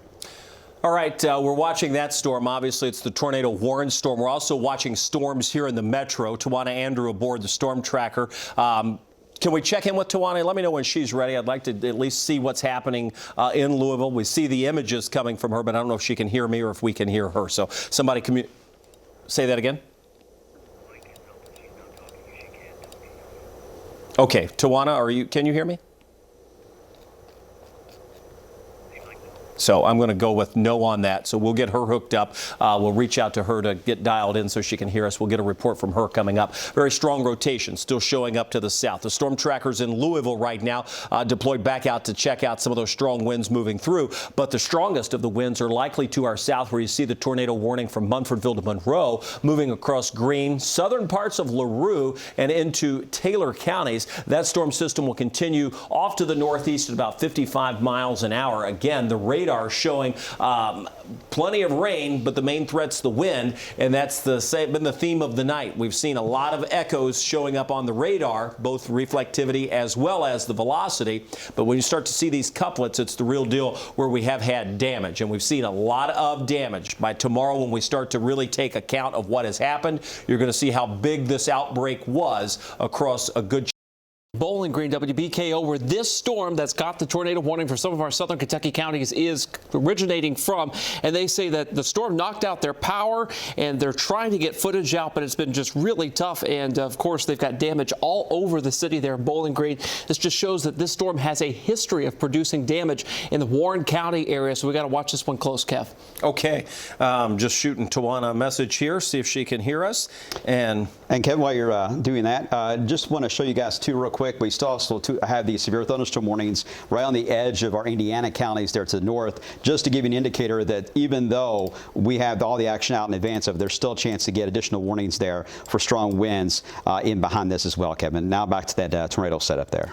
Okay, so again, long form. We knew we'd be here all night. We're not going anywhere. We've got several more hours of at least being here tracking these storms. Doesn't mean we're going to have severe weather the entire time, but much like we've seen over the last couple of hours, we get these embedded storms showing the rotation, showing the potential for strong winds, and that's what we're here to track. Again, the tornado warning to our south, Greene, Hart, Marion, Taylor. Doesn't include the whole county of everybody, but a good chunk of Greene, a good chunk of Taylor, and the far southern and western parts of Marion County are under this tornado warning. As we take a look, you can see the number of folks impacted by this warning, close to 30,000.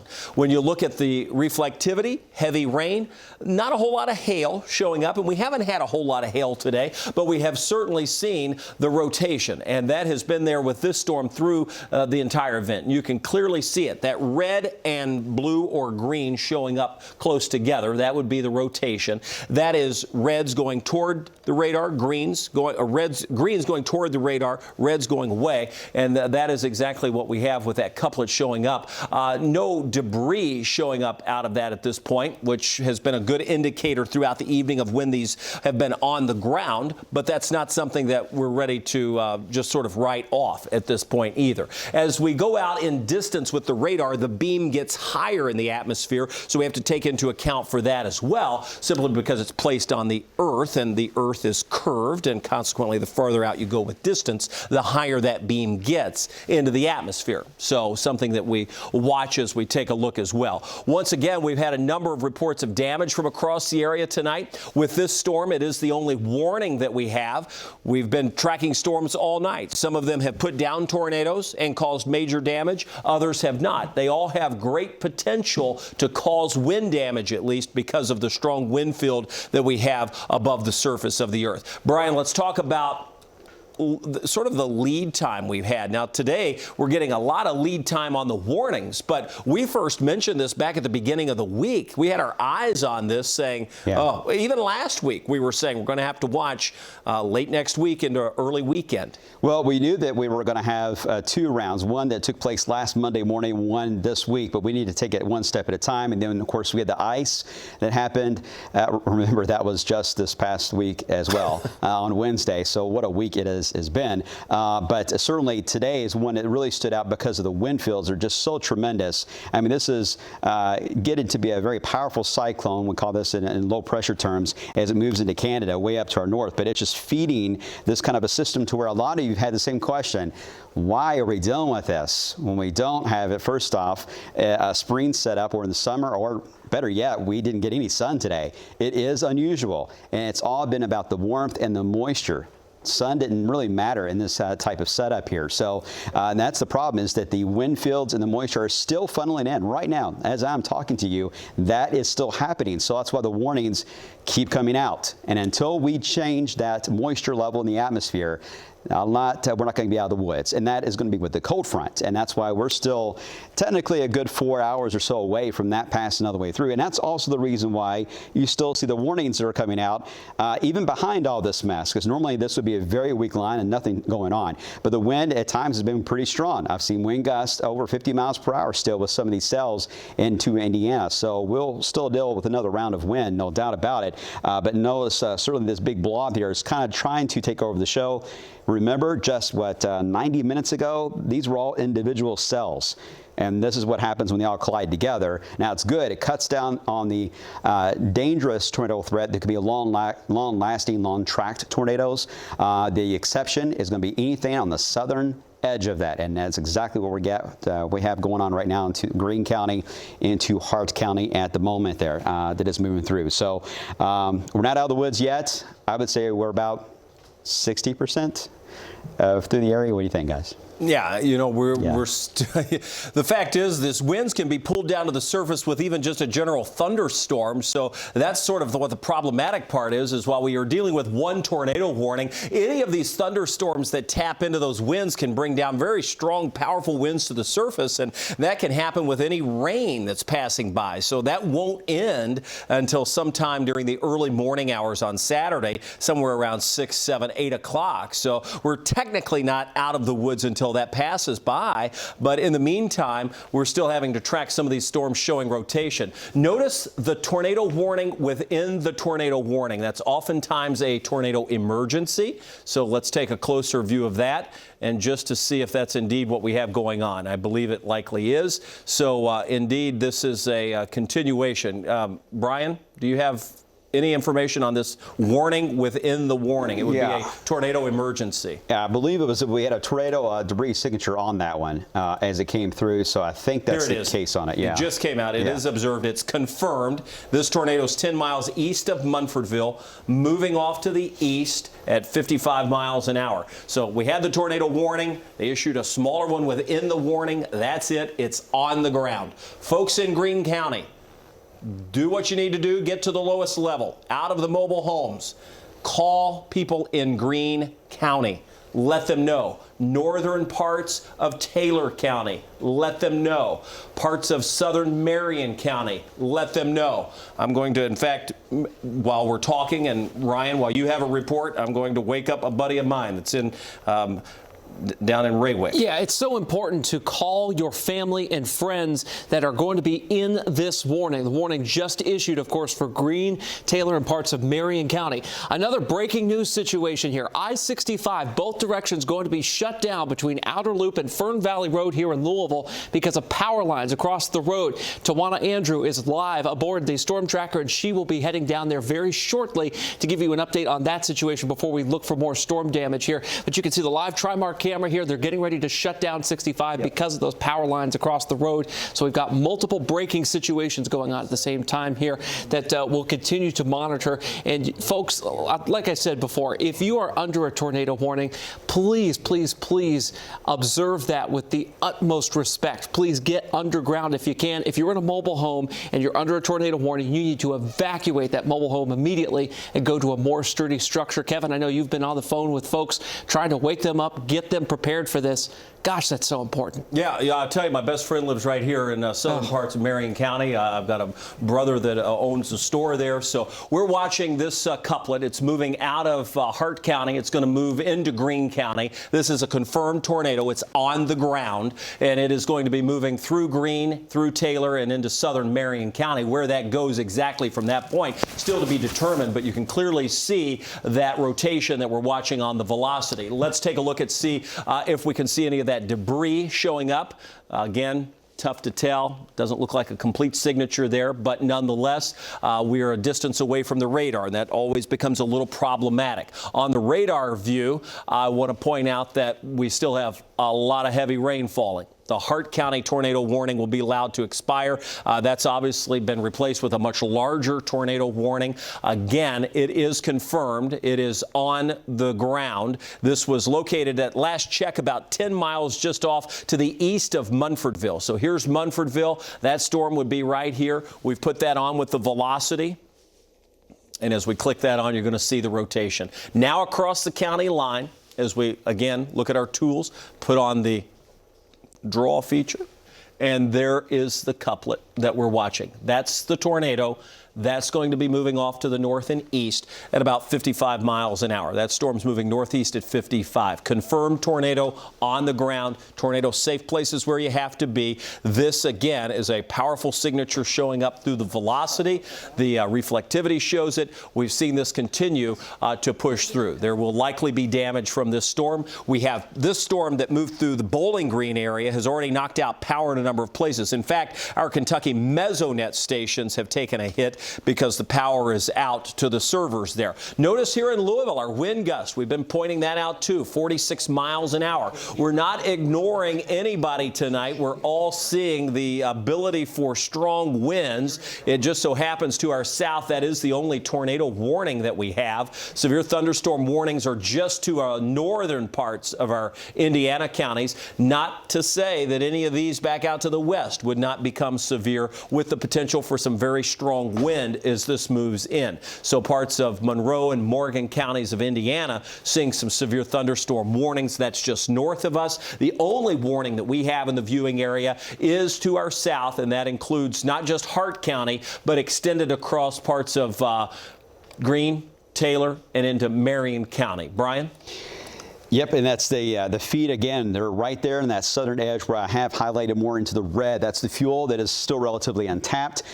This area is very close to 70 degrees, strong wind field. So you can see how that cell kind of just grazes right along where that fuel is. And it's what's keeping that alive and keeping the rotation going to allow for that tornado to continue to touch down and go back up and likely form again and make another touchdown as it tracks there off to the east and to the northeast. So there's a reason why this is going to be just a long 1 to 2 hours ahead for those of you into Marion County and the rest of Taylor County here very soon, because at the moment, there's not at least any short-term signal here that we could see of anything that is really going to disrupt that. There's no thunderstorm cells south of there to kind of mess that flow up. So we'll still need to watch you guys carefully.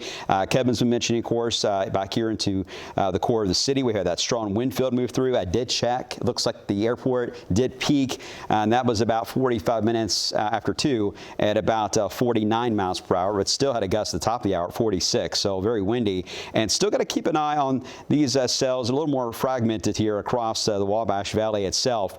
Still can produce some of those damaging winds in a few cases. Something we need to watch too that I saw, Kevin, that the Mark in our storm tracker was mentioning earlier is how many ditches that he came across that were just full of water. And this is certainly a scenario. I mean, flash flooding risk wasn't overly high, but it can be a problem when you get repeated rounds like this.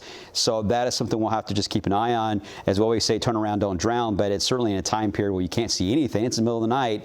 It's even more dangerous. And with the power lines down like we talked about on I-65 at the moment, yeah, don't get out at all. Emergency crews really need to get out and get to the areas most hit and try to get everyone hopefully to safety there. Tell us again where those power lines are. It's right there. In fact, I don't know if we can punch up Trimark 1 on the feed. It may take you a second there, but the live feed is going to be right there on I-65 as you get closer to that area. I've got it on Weather 3 here. If you want to pop up Weather 3 full, it's got the information you need about that. There you go. Yeah, that's is that Fern Valley or Outer Loop? Yeah, Fern Valley, between Fern Valley and Outer Loop. That is the Outer Loop camera. Yeah, there. You can see the police lights. Yeah, they had it aimed a second ago on the live feed showing all the backup that was in that area. But again, power lines are across the roadway. Again, that is, I mean, that's my route to home and work every day. And that is, of course, right there at the airport. We saw that surge, Kevin, where the speed wasn't that bad. I would say 20, 22 miles per hour, and then suddenly up to 48. So no doubt that surge has probably caused similar issues throughout Fern Creek, Mount Washington, and even down into Hillview as well. All right. Again, they're moving. You see the cameras moving about there. We will check back in on that. Let's not ignore the folks that are under the tornado warning who are like, hey, what about us down here? We've got our sirens going off. What's happening here? Let's jump to it. I'm going to zoom in to your area again. I know this says Hart. There's really 2 tornado warnings, so let me sort of fizzle out Hart because this is for Greene as well as Marion counties and Taylor counties down to our south. So you are under the tornado warning.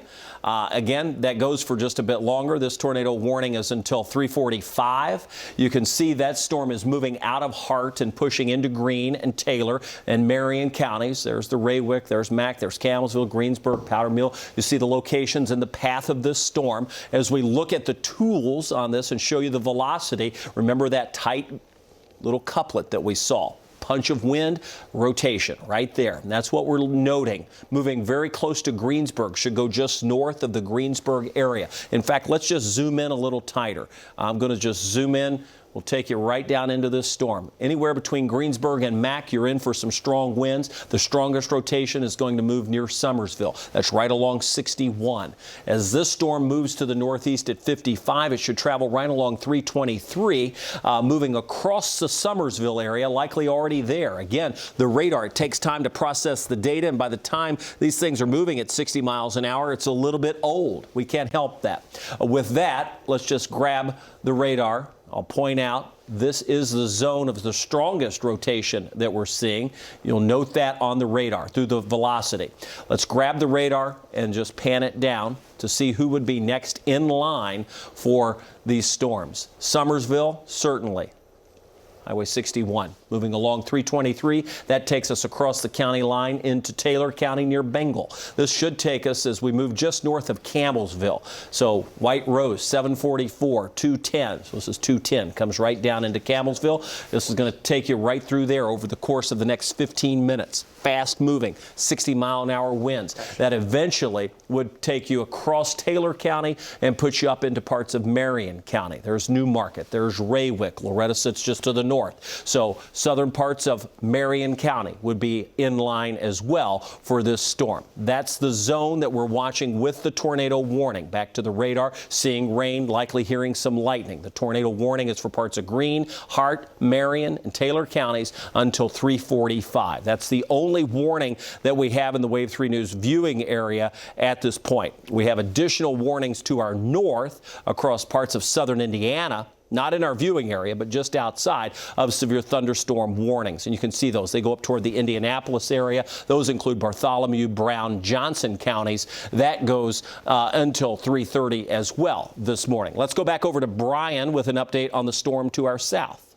Yeah, that's where we are keeping an eye on what looks to be, let me kind of explain what this signature is starting to show here into areas of southern Kentucky. See how it's got kind of the upside down L shape. This is becoming what we call an MCS or MCV type of setup there. It's got a mini warm front and cold front. What I'm noticing on this, Kevin, in the past few moments is that it looks like we may see more of a warm front action here with this particular line. There's a bit of a jog north showing up. That may feed these storms across our southern counties here, Greene and Taylor and Adair, perhaps a little longer than you would like to see happen there, folks, down there watching. This may be a prolonged setup if that becomes like an established warm sector pushing in. Just want to make sure you guys are aware of that potential as well. I know we got another warning down south. Is that right? Yeah, this warning is coming in for the viewing area. It's a severe thunderstorm warning. You can see it crosses the area here. This severe thunderstorm warning with, by the way, includes Anderson, Franklin, Harrison, Henry, Nelson, Scott, Shelby, Spencer, Mercer, Woodford until 3:45. Again, it's along that general area that you see. For 70-mile-per-hour winds. For 70-mile-per-hour winds. So that's the same scenario that we were watching that moved through Jefferson County. So the storm tracker is out. Tawana Andrew on board. We're going to get a live report from her as she gets closer to, I don't even know if they can catch up with this, to be honest. It's moving so fast, but we'll check in with her and see where she's headed in just a moment. But again, 70-mile-per-hour winds possible with these storms as they move off. We have additional storms north of the viewing area, Bartholomew, Brown, Johnson. Back to the tools we go. Let's choose the velocity. We'll go back down south to choose the tornado warning that is just south of the Louisville area. So bear with me here as we sort of navigate back down across parts of Greene and Taylor counties. Again, seeing a little bit broader rotation, but still seeing it moving across that county line into Mack. This is Greene County. This is Greene County here. This is Taylor County, Marion County. All right. You're under that tornado warning. And we'll continue to see that move on to the north and east. Powerful winds now crossing over. That warning goes until 3:45. This has been an observed tornado. It was on the ground. We've had reports of damage coming out of this storm as it continues to move off to the north and east. Again, our team is here working hard. Many of us have been here for a good chunk of the day. Ryan walked in at noon today. We crossed paths. I went home, took a nap, came back. Ryan's still here tonight. Brian, you're in here for sunrise, back again tonight. We'll be here early tomorrow morning. Tawana Andrew on board the storm tracker. Early call for a day off. So we got you covered. And Brian, it's not going to end anytime soon. No, and until we get this cold front through the area, and that is absolutely key. The front moves in and we'll begin to quiet things down. But until that happens, we still have some energy here to work with, mainly in the form of the fuel that is around. We're starting Franklin, right down through the Bloomfield area. That area of wind is impressive. That is a strong push of straight line winds that will likely do damage. 60, 70-mile-per-hour winds certainly possible along that line. Let me zoom into some of those locations that may be along that line, and we'll just work our way down from Franklin County. So there's Peaks Mill. You can see you're going to move through Harveyland over into the Bryant area. I'm going to pan down this intense area of wind as we move through Franklin County. We go past Bryant. We're going to work our way through the Benson area. We come to the county border. This takes us over into Waddy. There's Peytona. You know, everybody knows where the racetrack is. This moves right across 395. Very strong. New tornado warning now. It's extended out a little more east there. Okay, and let me just go to it because this is going to include the rest of Marion County. So this includes now Anderson, and Franklin, and parts of Shelby and Spencer counties. So now Lebanon, over into the Lebanon area, the extreme southern part of Washington County would be in that. So you're seeing this is for the severe thunderstorm warning to the north. Let me move that. It's sort of confusing, I know. So let me just grab that, move it, and then we'll see if we can't trigger the warning for the tornado. And that is still listed as being observed, by the way. Yes. With that update, okay. So we see that Boyle, Marion, Mercer, and Washington, and that goes until 4 a.m. So the warning, again, getting extended. Let's take a look why. Again, when we looked at the velocity on this, we could clearly see, and yet even more defined now than before, is the velocity on the tornado warning that's moving across Taylor County. Look at that couplet.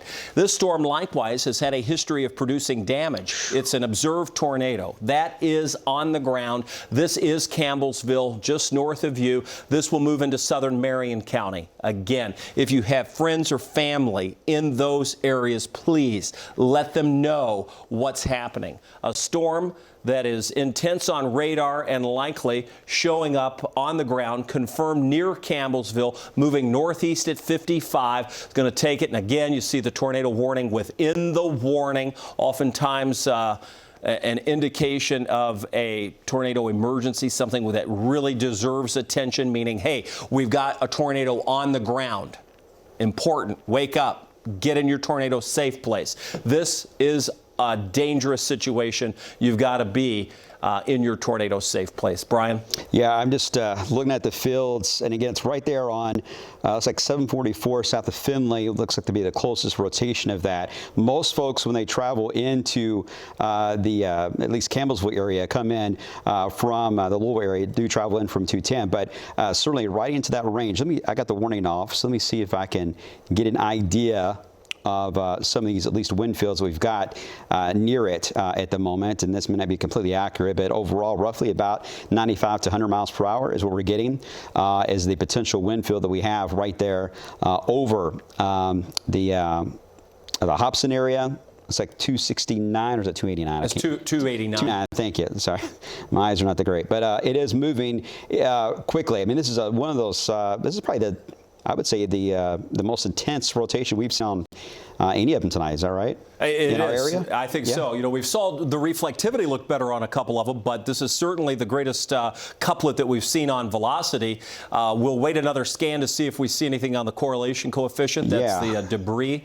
I'll try to loop this over the past hour here. Let me see if I can get an idea of how that looked. Let me kind of do it slowly.